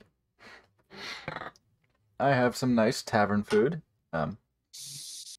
Actually, roast beef and Brussels sprouts. I don't think they serve Brussels sprouts at Shell's Retreat. Oh, I hate Brussels sprouts, by the way. So I'm being a very good boy and eating them. I see.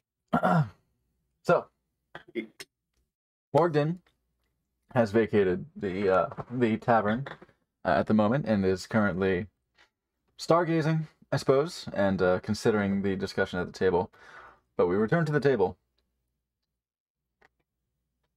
to I Mew's just proposition. kind of look at Tobovar, like.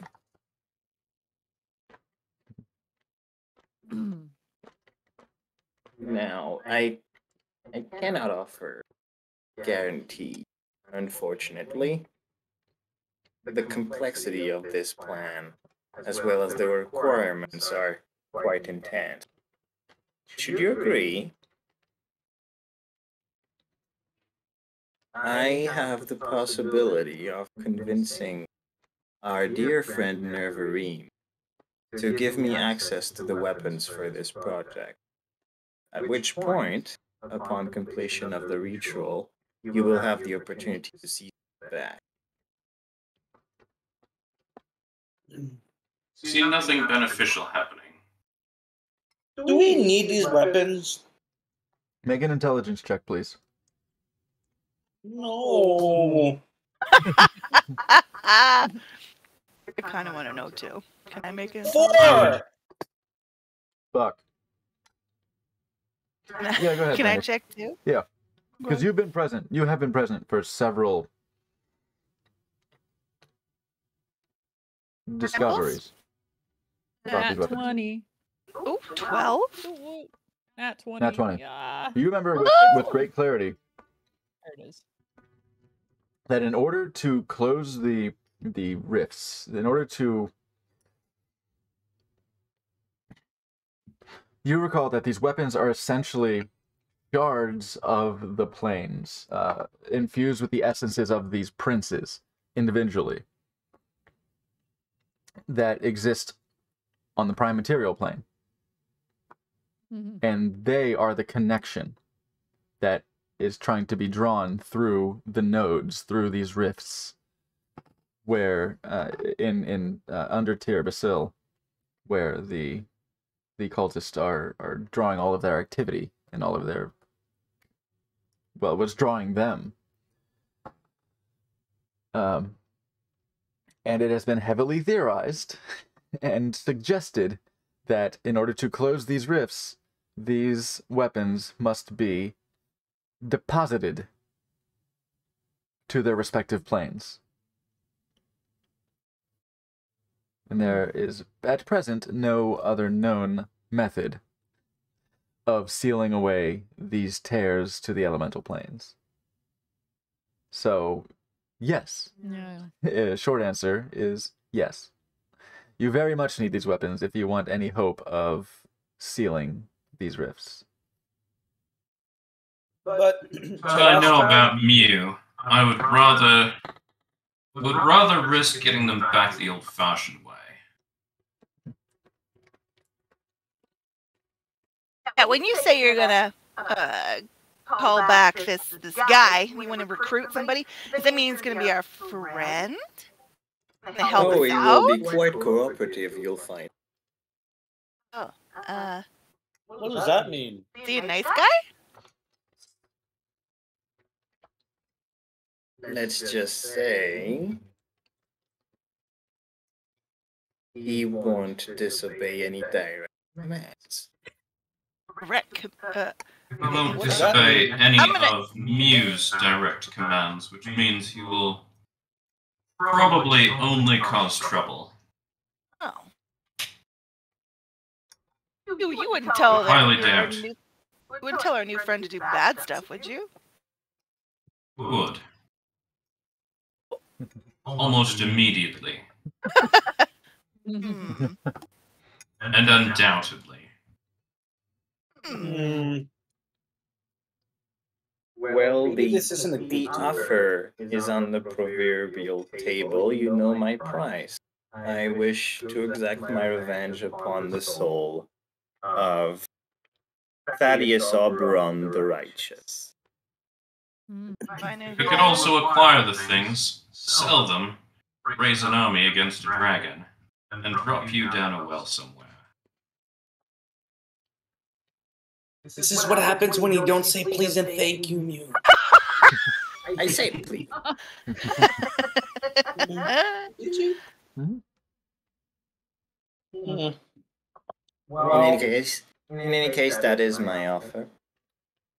Have I ever heard of Thaddeus Oberon the Righteous? No. Okay. sounds like a real Chad. Thaddeus? Chattius. I just don't give any sort of inclination one way or the other. Stoneface. Kinda. Should the hard way prove unsurmountable, the offer stands. What do you get out of it?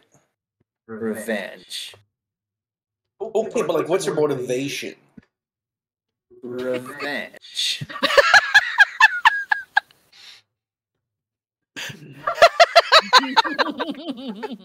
What's your favorite color? Revenge. I feel like What does you're your on a mom call you? one-track mind. Revenge. What do you call your mom? Revenge. Revanche. He is on a one track. Waiter comes by. Yeah. Hey there, can I get you all another round? Revenge. Yeah, Coming right Give up. me some ale. Kind of revenge. You brought another round of ale in these tense negotiations. But what did he do? What did Chad do to you anyway? Destroyed my original form. Was it that good of a form to begin with? I mean, It you're was pretty much neat better now. than this one. I don't know. You're pretty cute now. You have Shiny that little now. doily. You're shiny with gold. Hey, if we're asking like 20 questions, what are you gonna use that onyx eagle for? Yeah, that was awesome. Yeah, it looked really cool. It is but a component of the ritual I wish to perform. Huh. Kind of want to make something like that. It looks awesome. Yeah, what if we broke that onyx eagle apart and then you made like a cool, I don't know, tiara or something and put it on your head? That would look cool. Oh my god! Anyway, You could do with it as you wish, as long as When the do onyx you- remain available. when are you looking for like responses? Like when do you want to know if we're in or out? What's our time frame? Let's just say, until you have other options, you're free to consider them. He did say we could try and get the weapons back the old-fashioned way, which is what, kill Novareem because she's got them. Yeah, Or steal them. Totally do that. steal them back.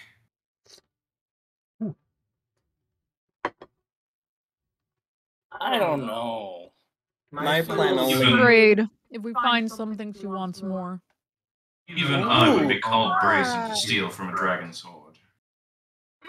Here's what my plan would achieve. It would bring the weapons out in the open, which is not something that would commonly happen should you face her.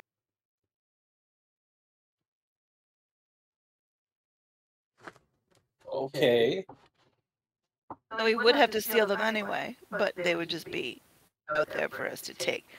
It'd just be easier for us to steal them. Is that what you're offering? That is it, but nothing but an opportunity. Are you gonna We'll have to take think away about her it. attention? Whatever you Are you have planned is not worth any opportunity to me. Come on now, you don't even know them. Again, I never And would you have known meddle him? in the affairs of the dead. Would you have known him, I believe you would have That's approved. one of them.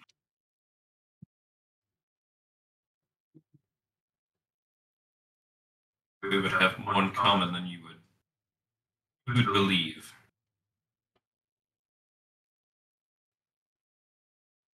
Morgan. Pretty if he knew. Morgan, on your walk, Yes. in the blocks around around Shale's Retreat, you are in the northwestern side of town.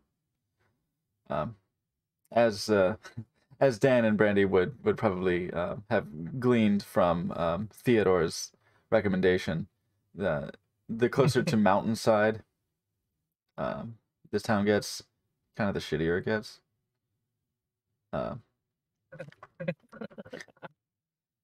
But at least above ground. But down below, it seemed to be the opposite. Oh, really? Yeah. But you're taking in the sights and reflecting on Mew's consideration. It's not really even that. It's the hypothetical soul conversation that I threw at the end there. Is really what it was. That's why I mocked. Yeah, so this bothers you. This thought. And your thoughts turn inward again. And you feel uncomfortable. As expected. I mean, you suggested as much. The conversation made you uncomfortable, but something more.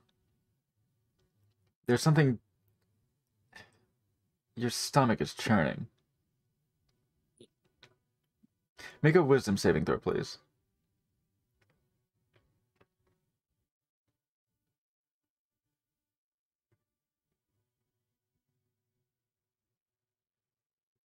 Okay, wisdom saving throw. Wisdom. So with my modifier of +0, 1. You fall to your knees in the middle of the street, holding your stomach. Morgan's dead. Holding your head. Oh, fuck. This pressure, this intense, like this throbbing headache suddenly racks you.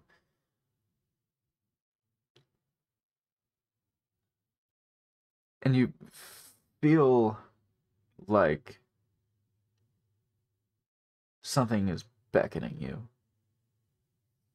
Something wants you. This talk of dragons has sparked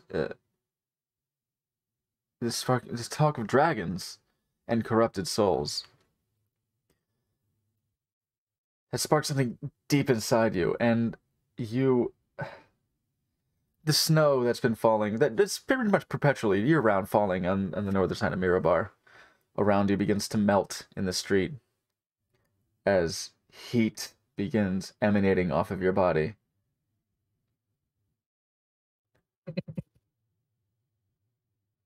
And light. And you, in an intense burst of arcane energy, flash up like a magman. You burst into a flare of fire. It hurts. It is intense. But it is momentary.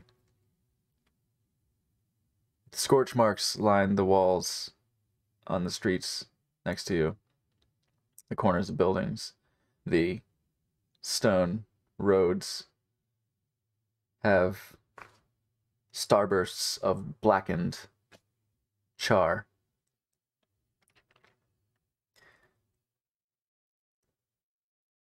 And you swear, as the gritting of teeth, the painful, it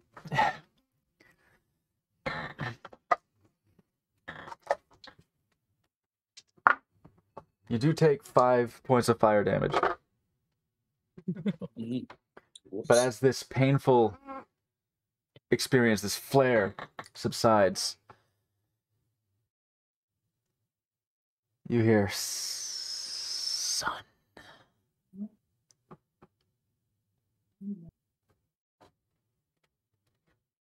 Do I know is it out loud or in my head, or do I have any idea? It's hard to tell from being racked with this pain where the origin of the word son was. Well, first of all, I'm very freaked out. I'm still probably on my knees on the street. I just look around, very scared and like sketchily. You look around. See if I can see where this came from. Make a perception check. Please.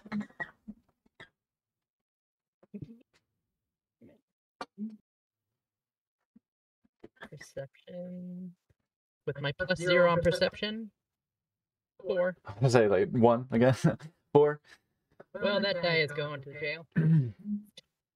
You to be damaged and your eyes watered from the pain, and it's blurry, and there's even that steam coming off of your skin, off of your body, that makes the air ripple. Well, not rip. Well, yeah, a little bit, honestly, a little ripple, but also that sort of that cloudiness in the air as the heat and the cold air meet off of your body. That there are a few figures around, but they seem to be sort of hastily looking over their shoulder and retreating from what they just saw in the middle of the street. No one, it's hard to tell, but it doesn't seem like anyone would have been close enough to you to speak in that tone audibly.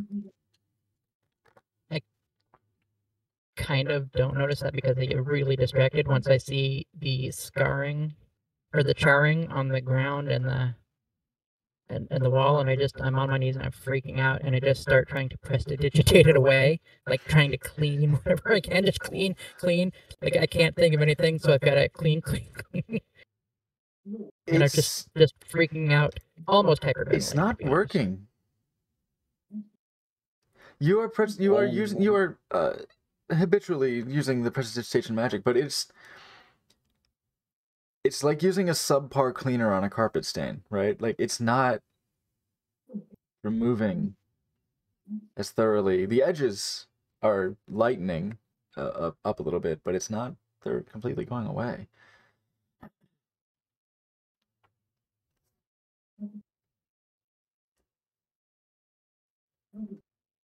I just, like, at that point, I grab some water from my water skin and probably my just regular clothes from my bag and just start scrubbing the ground.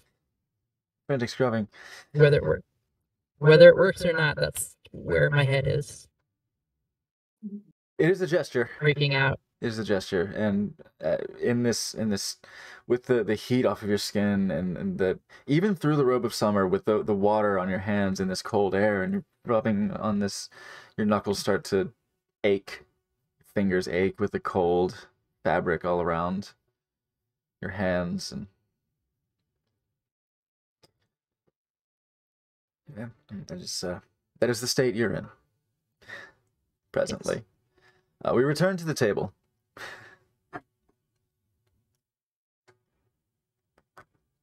That is why I believe this man deserves the most painful and destructive punishment I can inflict. For fostering puppies? It doesn't sound like he needs that. It doesn't sound like that's a good trade. Did you describe your defeat? I described, yes. Okay. the cheating. Yeah. Oh. You fucking cheated. So, for reference, what was that? What was this cheating? So, the Thaddeus Oberon the Righteous, kind of, as a higher level paladin, did perform like some miraculous feats, found and destroyed most of my phylactery. But during the fight between him and myself, the fight itself, like not all the things he's done in my lair, the way he won was through two successful divine intervention. Oh. Yeah. Just, yeah, 2 really strong D100 rolls in a row, which shouldn't be possible, because if you succeed at divine intervention once, you can't do it again for a long time. But somehow he pulls some Patrick Rothfuss bullshit and managed to do it. So yeah, Mew is pretty butthurt about the circumstance. Oh, God. He wished for more wishes, and then you lost. All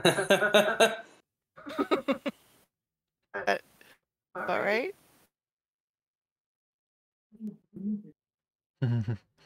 That's too much. So, I mean, I get the feeling that maybe you're seeking revenge against this Chad, and maybe that's not the best reason to, go and say hi to him. Maybe we should pause on your little quest and get back to it at some point. I'm very curious to see what it would look like, and call me up when you do the thing, but maybe pause. Those weapons are evil. I did say, take all the time you need to consider your options. You're so sweet. Thank you so much. Yes.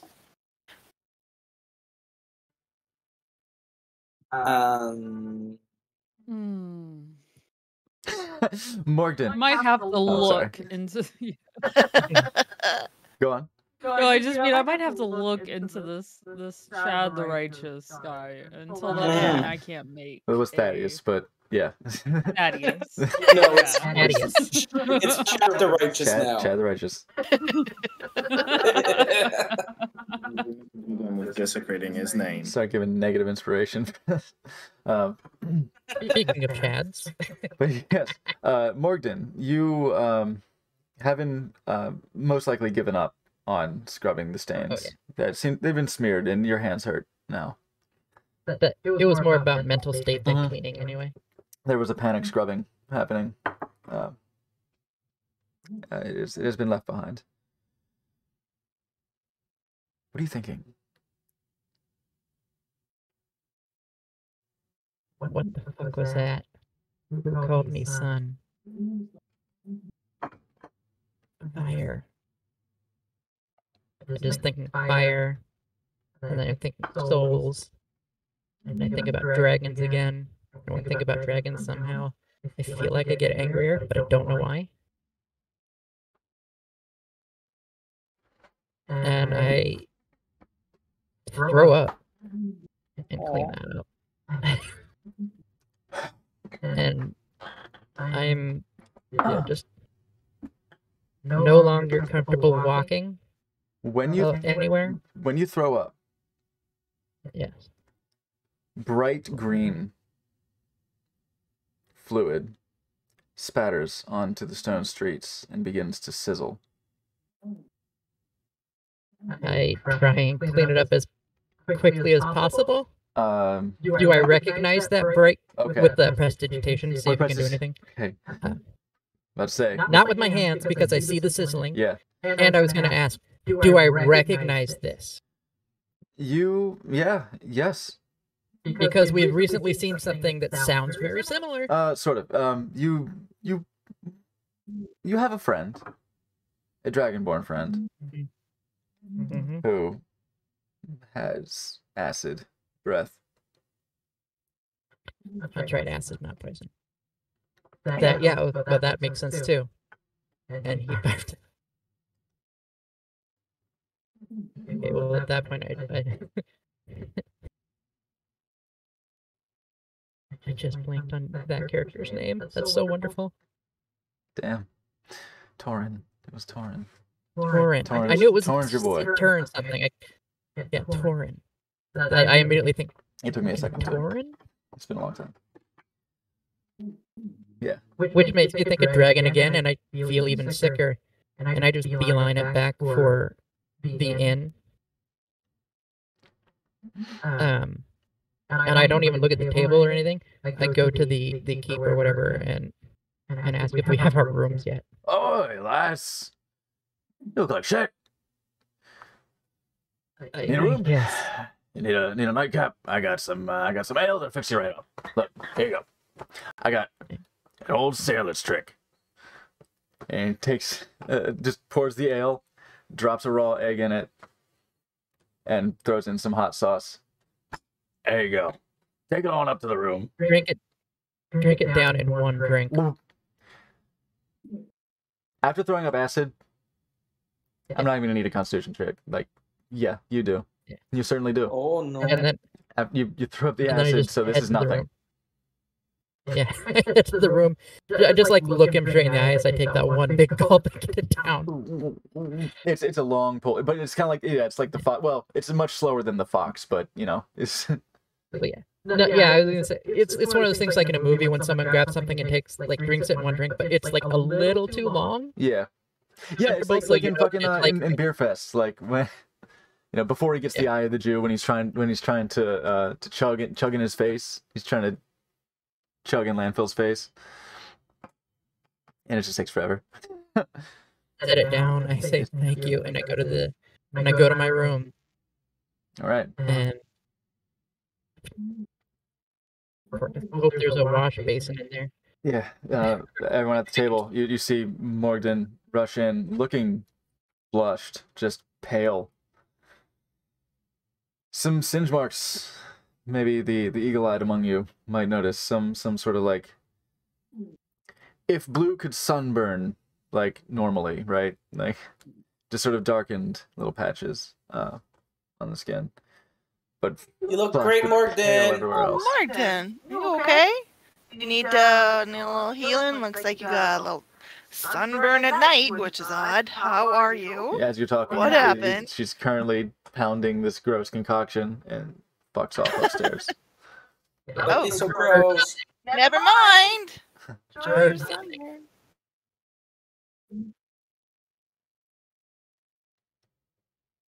You want to talk about it? Or is she gone? It sounded like you had left. Do you come and address the party as they I come to you? I specifically said I don't notice or even look at the table. Yeah, so they sound like talking to you. Yeah, you fuck up upstairs. You are to the room and start trying to clean my face off and my body, whatever. Yeah, Morgden. Still sort of in shock. Yeah, Morgden is not called back by the party, and you see Morgden just fuck off upstairs to the room. Looks like she's having an issue. I'm a little worried about her. If you were paying attention, it wasn't like I was intentionally ignoring you guys because of earlier. I was focused. Yeah, there was a determination in the eyes. Should we check in on her? I think it would be a good idea. She didn't look too hot. Well, no, she looked pretty hot, like sunburn hot. Yeah, warm. Weirdly at night. Oh dear. Well, we can check and see if she wants to speak with us, but we have to respect her privacy. Fine. Let's go to her room and how are you doing? Morgden! Ask her if it was painful. Was it painful? What? What? Morgden, I brought you a beer. How you feeling? Some people leaving to check on us. Ask her if it was painful. You want to talk? Certainly not. Oh, I should be with you. Oh, okay, well, bye-bye. Shidani, yeah, is Shidani there? Yeah, but I'm like I said, Did I mishear you? I'm sorry. What was that? Oh, I asked if Shidani was that. I said certainly not. And I said, is Shidani out there? Oh yeah, of course. I miss my name. Could you come in and could they leave? Oh, Absolutely. Hi. I'll give the fine. bearded Johnny. Like, That's that's from Morgan. yeah, that Dane. What did I do? I was trying to be nice. You're not here. Yes, you enter Morgan's room. Mhm. It's pretty cramped. Totally. As far as the rooms you'd been staying in recently, better, bigger than a tent, smaller than other inns. It's like a. By it's like the a time red she room. gets in, by the way, anything specifically very flammable, I have pushed away from where I'm sitting. I understand there's probably wood wall and floor, but like beds and stuff. A lot of not stonework within- goes into the walls. Wood flooring because it is the second floor. Yeah. Okay, But I have I'm I have that resistant to basement. fire. So you see And I'm Morgan. resistant to fire. Morgan has taken the bedspread and basically shoved it into the corner, and like, yeah, that's kind of it. Yeah. Like maybe washcloth. I don't know. Throw it in the corner. When you walked in, did you say that Toba bar? Is that what you said? Wait, what about Tobavar? Oh, I thought when you walked in, you said something like, "Oh, that Toba bar" or something like that. I don't know if that was in character or not. Oh, that Dane. Okay. For the beer. Oh, that Oh, that Dane. Dane. That's right. Because you had said that you were rude Dane, for only brain wanting stop. to, like, oh, that Yeah. Dane. You know. Pretty fucking How are you rude. feeling? Not good, if I'm being honest. I was not good when I left here, but I was honestly just angry. Now I'm scared. Because of the fire. What happened? The fire was me. So is it kind of like the emotion to where you had the trustee? No. There was nothing. I had cast no magic. There was nothing. I So was it just came from thinking about. inside of you. I was thinking of our predicament. I felt undeniable pain. Fell to the ground and ignited. And I heard voices. And honestly, I don't know how long I was there. How long had Morgan But I- been gone? Morgan had been gone probably 40 minutes. Yeah. Not even an hour. Could not have told you that. It was. There was Actually, no, you voices. rushed back, so a little less than that. Probably Yeah. only like 25 minutes. It wasn't a casual round trip. It was meandering and thinking, but then you rushed back after the scrub. Yeah, I was just trying to console you. You weren't gone very long. It wasn't very long. Felt like forever. It's not just the fire. Afterwards, this is going to sound even weirder than normal. I threw up, which is not weirder than normal. You remember Torin? Oh yeah. How he could toss up some acid? That happened to me. You just created acid? I threw up and it was acid.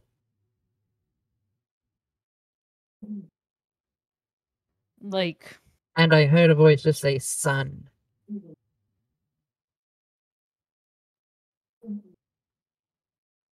interesting. And I'm-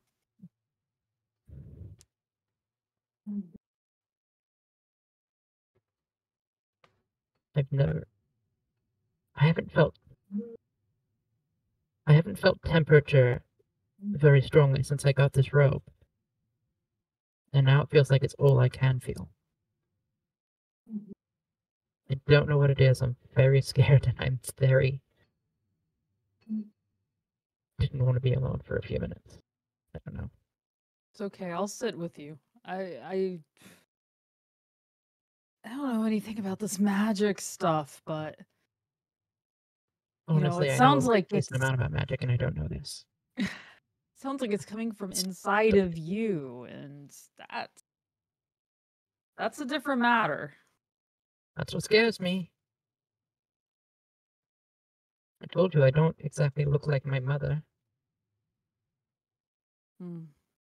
I know a thing or two about that.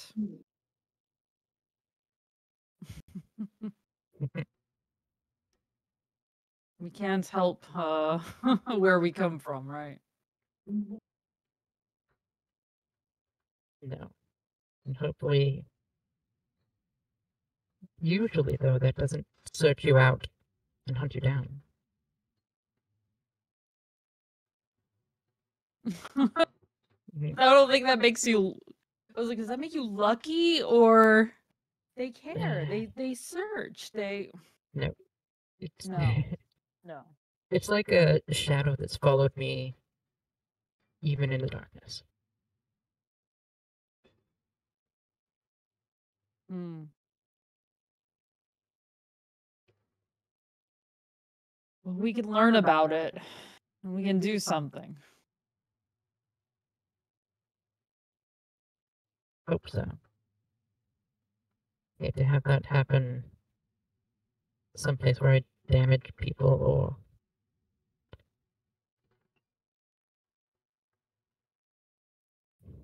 Don't worry, like, we all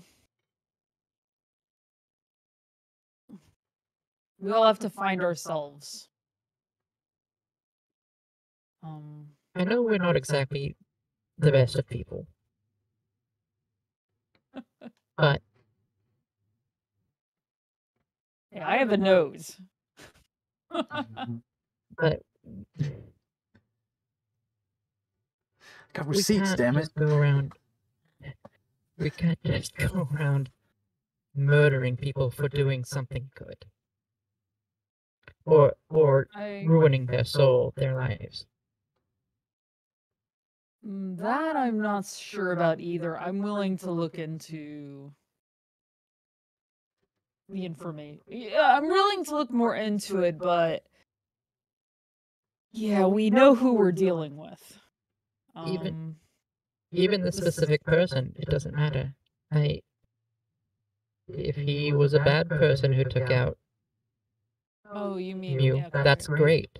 But if they were good in general, we've been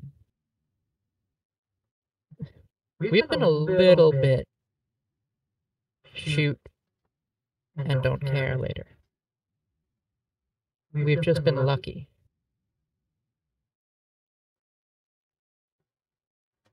Well, it sounds like you've already made a decision. And I'm trying really hard to stay on the straight and narrow. Sometimes it's very difficult around certain temptations, and... That's why I'm saying this now. I also was having a very hard time. It felt good when we were underground, just doing everything. It feels good. And I don't like that it feels good. We can stay on the right side of this. That's all I want to do. And I'm just obviously very trying to not focus on the thing that just happened now that I've said it out loud. But I'm just given like a million-mile stare. Make a wisdom check. Please. Oh, good. Wisdom. I'm so good at wisdom. My +0 just goes so well. It's better than a minus.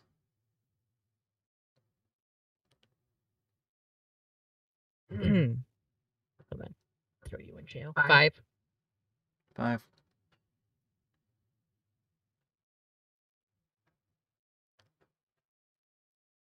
Yeah, that 1,000-yard stare is profound.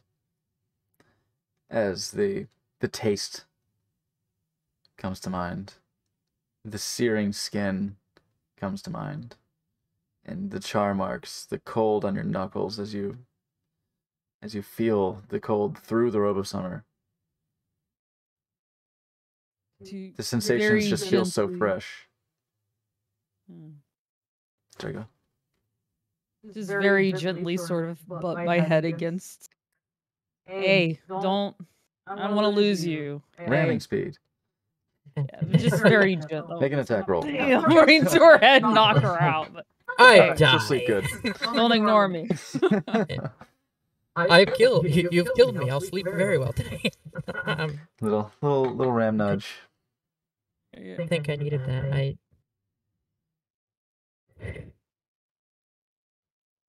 This last half hour has been a really long night. Well, let's try to focus on quieting it down. I can like put my hands on my legs. I follow the Focus pose. on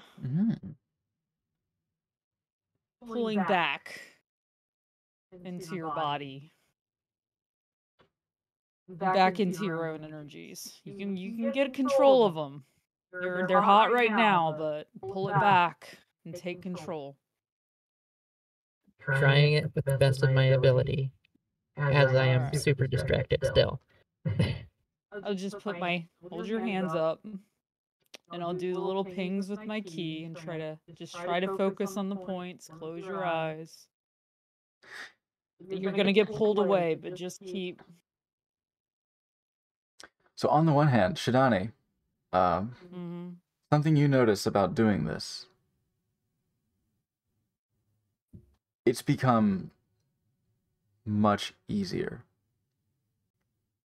You pinging, you sending the flow of energy from your core through your limbs, and even now you almost, it's almost fully tactile, but you feel your own hands on the back of your hands. You feel as if your astral self is laying hands on the back of your physical hands and pulsing with every little ping of your key, with every little resonance.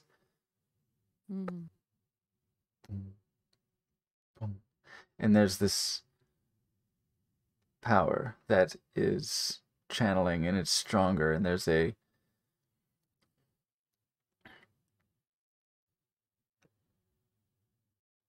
profundity to the progress that you have made since the first time that you've tried to help Morgden with this inner focus, and now there's tangible growth from you.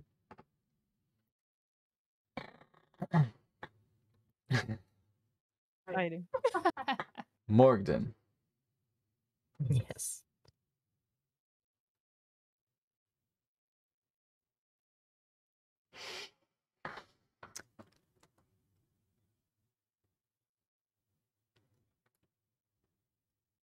You feel it differently as well. You feel that the little pings that you associated with music notes before, the pings, they are much larger. If it was a wind chime before, it is a bell now. Wow. It is almost like the sounds of hammering in the Dwarven city. It is like a ship's bell. A large ringing ping, to complete the analogy. Make a wisdom check. That's all. Make a wisdom check. Well. Okay.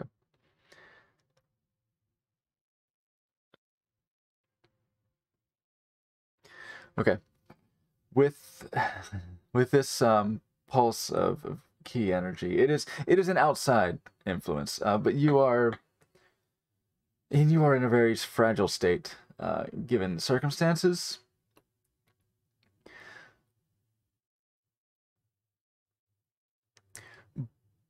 But there is almost, there's like a skinship to this energy.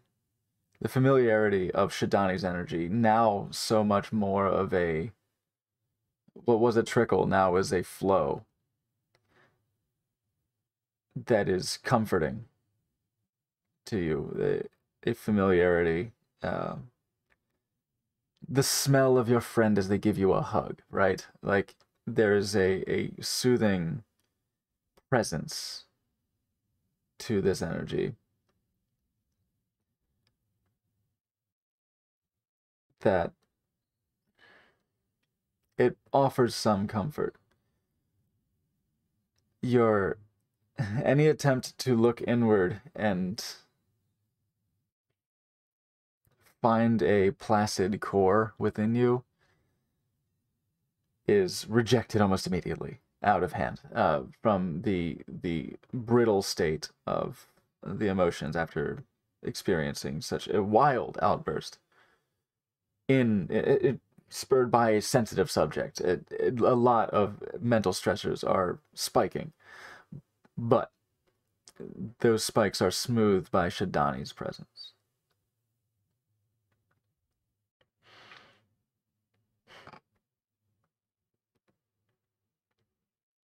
I'll sit with it for a few minutes, just feeling the comfort, if not the actual, once I stop trying to look inside, just trying to calm myself. And I'll just kind of whisper, "Thank you. I don't think I'm going to be able to concentrate on myself tonight. But you've gotten so much stronger. Your connection with whatever your power is." Sometimes I'm not even sure. Whatever it is. It's me too. You've gotten very strong. That's what I've been working towards. When we make it to your family, your people, Raven Rock, I really hope they're as proud of you as we are. We'll see. I had a very complicated history there. But some will be. If they're rude, I'll blow up on them. Just kind of like a small fake laugh. Nervous.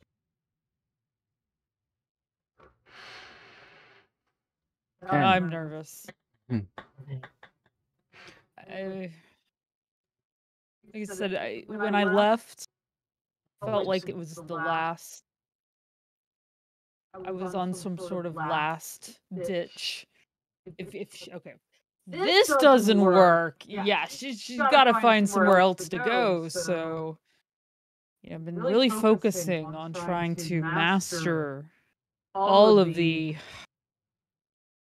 rules and a lot of that is getting thrown out because I'm going to tell them, but I have been working hard, and that they can't deny. I was going to say they'd better not, because if this is what they consider failure, they're idiots.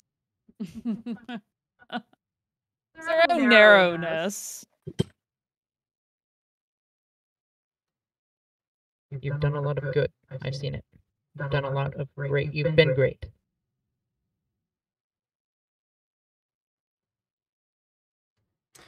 You too. Don't let them deny you. They'll have a hard time. I'll make them have a hard time. I have no doubts about that. Believe that. And we visit our friends downstairs who I imagine have acquired their rooms with the bartender.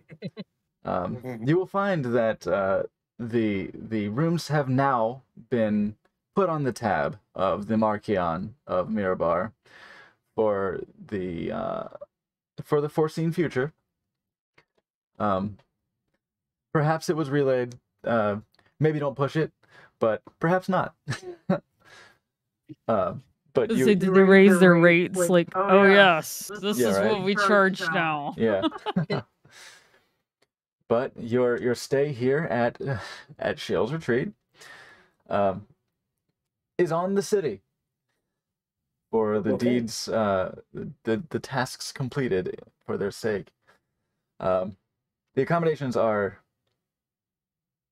modest. The accommodations are competent. Let's say 2.5 stars on Yelp, I think is what we're looking at here. Like I have little bug friends. Little tiny bug friends in my room. Bug friends. Look at all these little bug friends. Not for long. Not for long if the Magmans are up there with you. They just... Does one of the rooms have like a fireplace? The main dining area. Or is there a hearth? A stone hearth. Main dining area.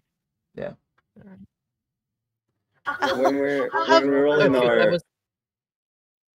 Yep. What? Go ahead. I was gonna say. Oh no, it's the metagaming pigeon. Yeah. Yeah, when we're all in our. And when we're all in our rooms, I'm assuming Dane took me into his. Yeah. All the things you'll see. I'm gonna start a conversation. Okay. I'm gonna go. Dane, my dear friend, Dane. I've noticed, having met one, that you're. You're muted, Yeah, dude. you're muted.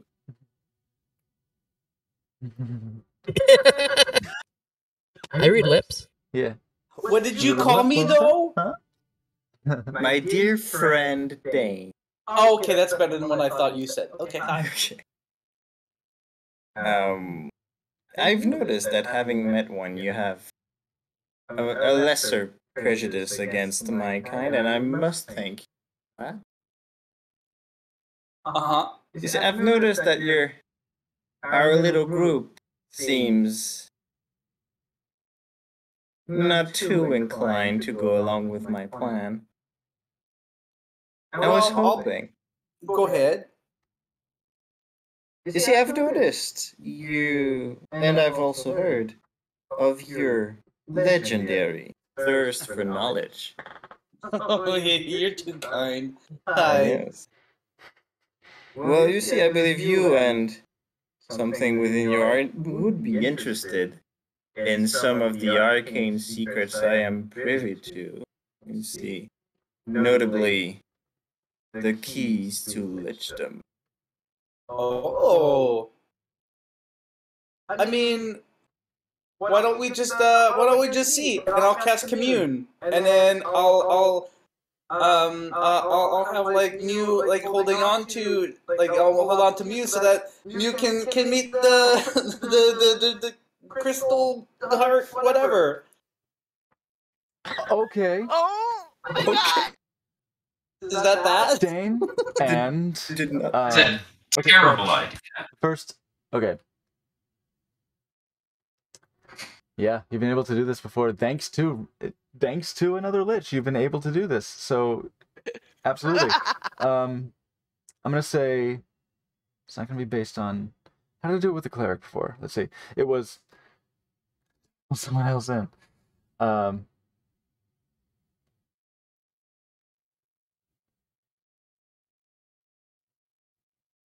Honestly, with your passive intelligence modifier, you're in. You're in enough. He casts the spell with you, especially because you're kind of a worn object, right? Like, he casts this spell, and, like, as he just says, well, let's find out. And just immediately, he just blinks. Eyes go, like, bright, like, white center, but, like, red around the edges. Just bright, glowing light of this red tinge. This, like, kind of pink, like, magenta tinged light from his eyes. And this whipping wind starts to swirl around, centered on him, with this sort of pink mist through it. This sakura tornado just sort of like appears around him, and you, within this space, are enveloped, surrounded by a sheet, a wall of this swirling pink that darkens and darkens and darkens. And you look around to find that you are in a void. You are in a star-dotted void with swirls in the unimaginable distance. These nebulae of red and pink and blackness surrounding. And among the black, suddenly there is a silhouetted... The stars that you see dotted around are suddenly obscured by nothing. Around which a red, vaguely hulking humanoid outline shape, blocky, faceted, but just the outline. Just a rim light of crimson.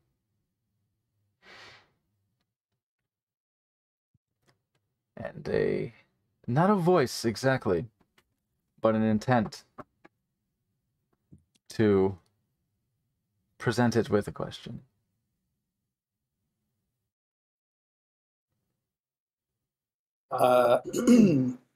Just tapping the microphone.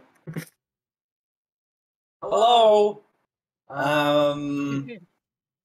I have my teapot friend here who's really a lich, and they're very curious about you. And I think the best thing to do is ask some questions because you're very knowledgeable. I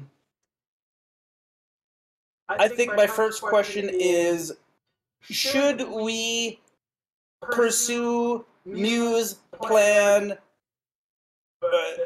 to get the weapons?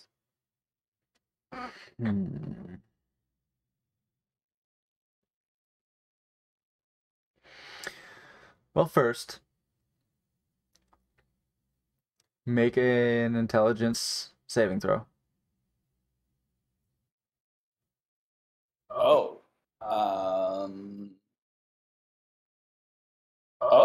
20? 20. Okay.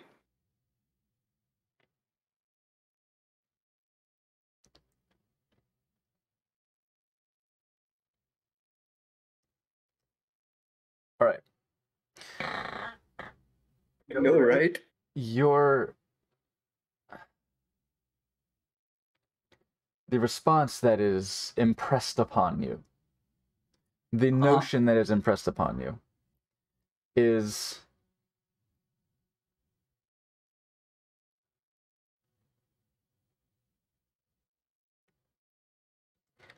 I'll reiterate. The notion that is impressed upon you by this entity is affirmative. Okay. Huh. The heart says we should go with your plan. I would tend to agree that it is, for now, our best chance. Do you have a question for them?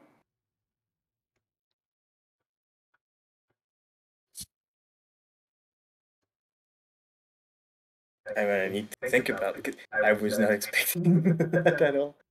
I mean, you gotta be prepared for, bing bang boom when you come with me, Mew. Come on. No kidding. No kidding. So that was the easiest DC. Oh, More questions. I should have rolled poorly. More questions may be asked. Oh, I have a question. For my yep.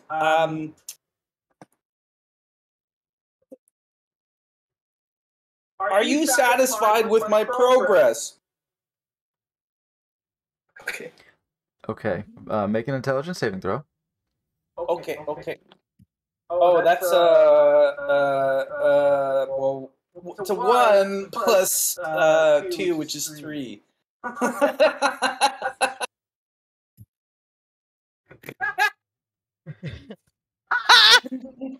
No.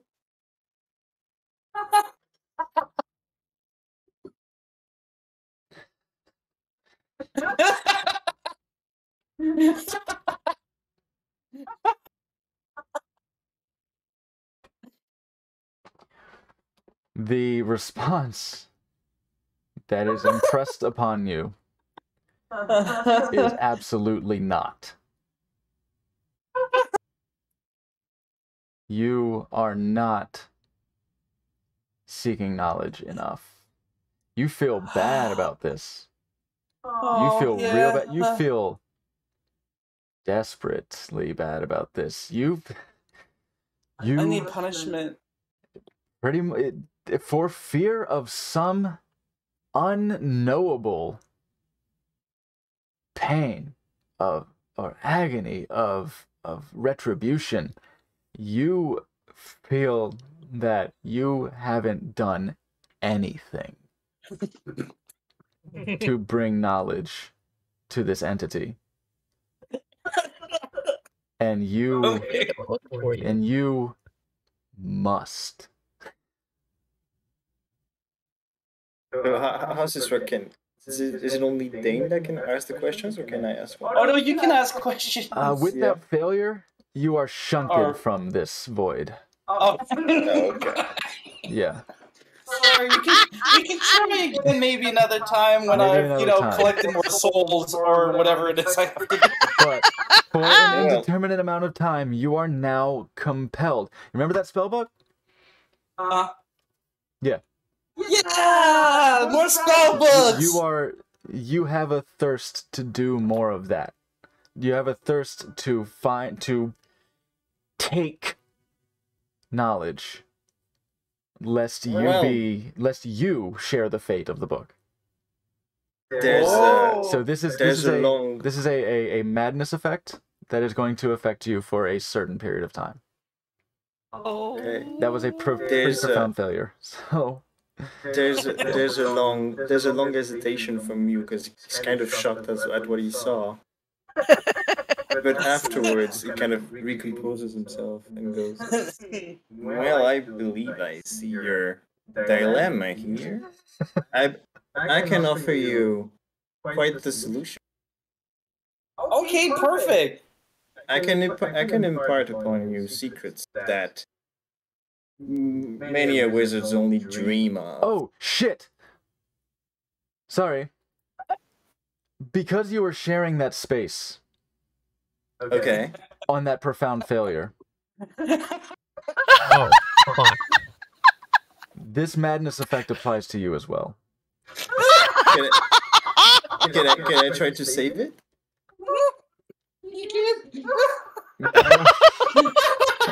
You were in Dane's You're brain. a passenger. It's up to him. You're a passenger in that vehicle, and this drunk ass driver just hit a tree. Like, yes, this is the.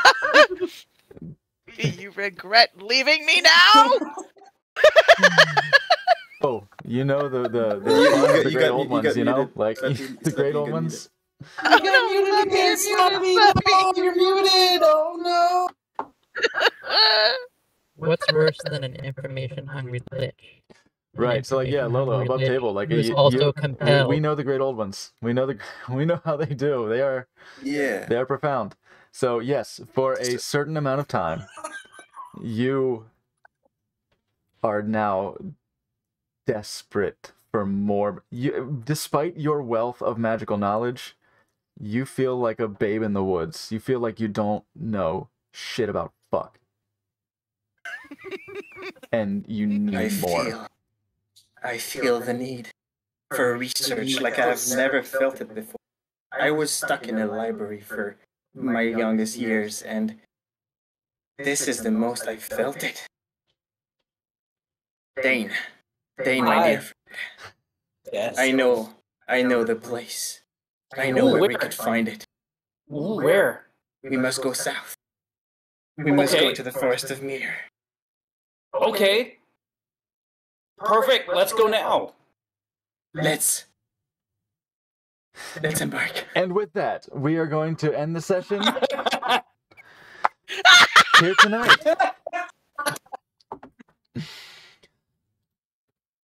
As the Thelma and Louise of the group have now sworn to each other to slake the desperate thirst for magical knowledge and secrets, to know all things. The search for omniscience begins with a single step.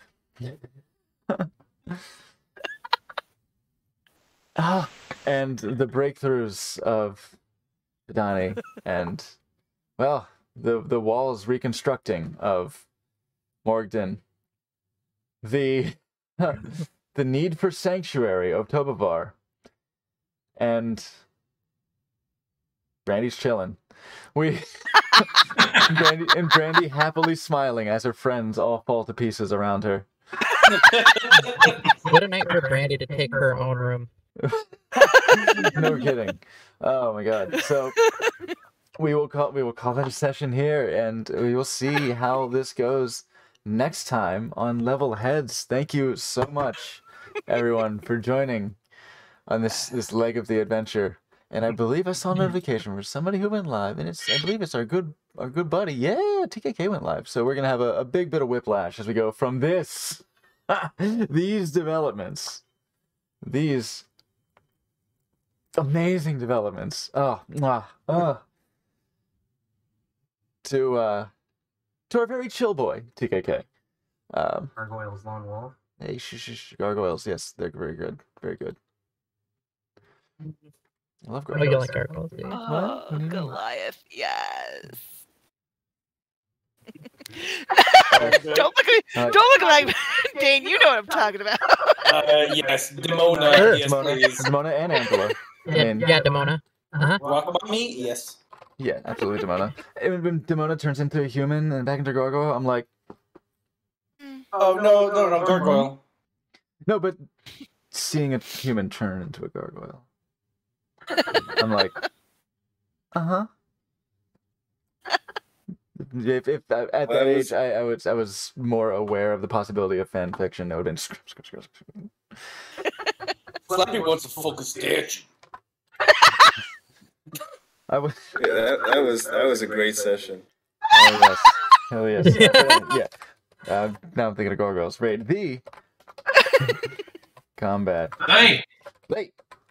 Combat gang. And we ride that me train. Yes. You got the raid combat. Thank you so much for that. We'll go send the love over to TKK. He's playing some arcade shit. No, he's playing Saturn tonight, I think. Saturn Sunday. It's Saturn Sunday. It's a Tunday. Sunday. Those will work. Sunday. Works as well as any. Thank you for joining us for this incredible session. Oh, that was so good. These character moments are exactly what I live for. But yeah, let's go and give him a good old ride on the meat train. Throw TKK a nice slappy tugasm. If you don't have a slappy tugasm, why? But whatever gasm you got, give it to your friends. Because, hey, what's a little gasm between friends anyway? And come back next Sunday.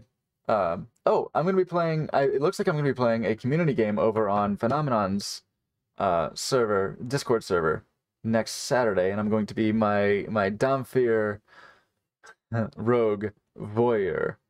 Sailed of. He's a very interesting character. But that'll be in the community. So you can join Phenomenon's Discord and watch from there. You can be your own voyeur from there. But next Sunday for more Level Heads D&D, and we'll continue this session. So we'll see you next time. Till then, stay easy. Bye. God, I wish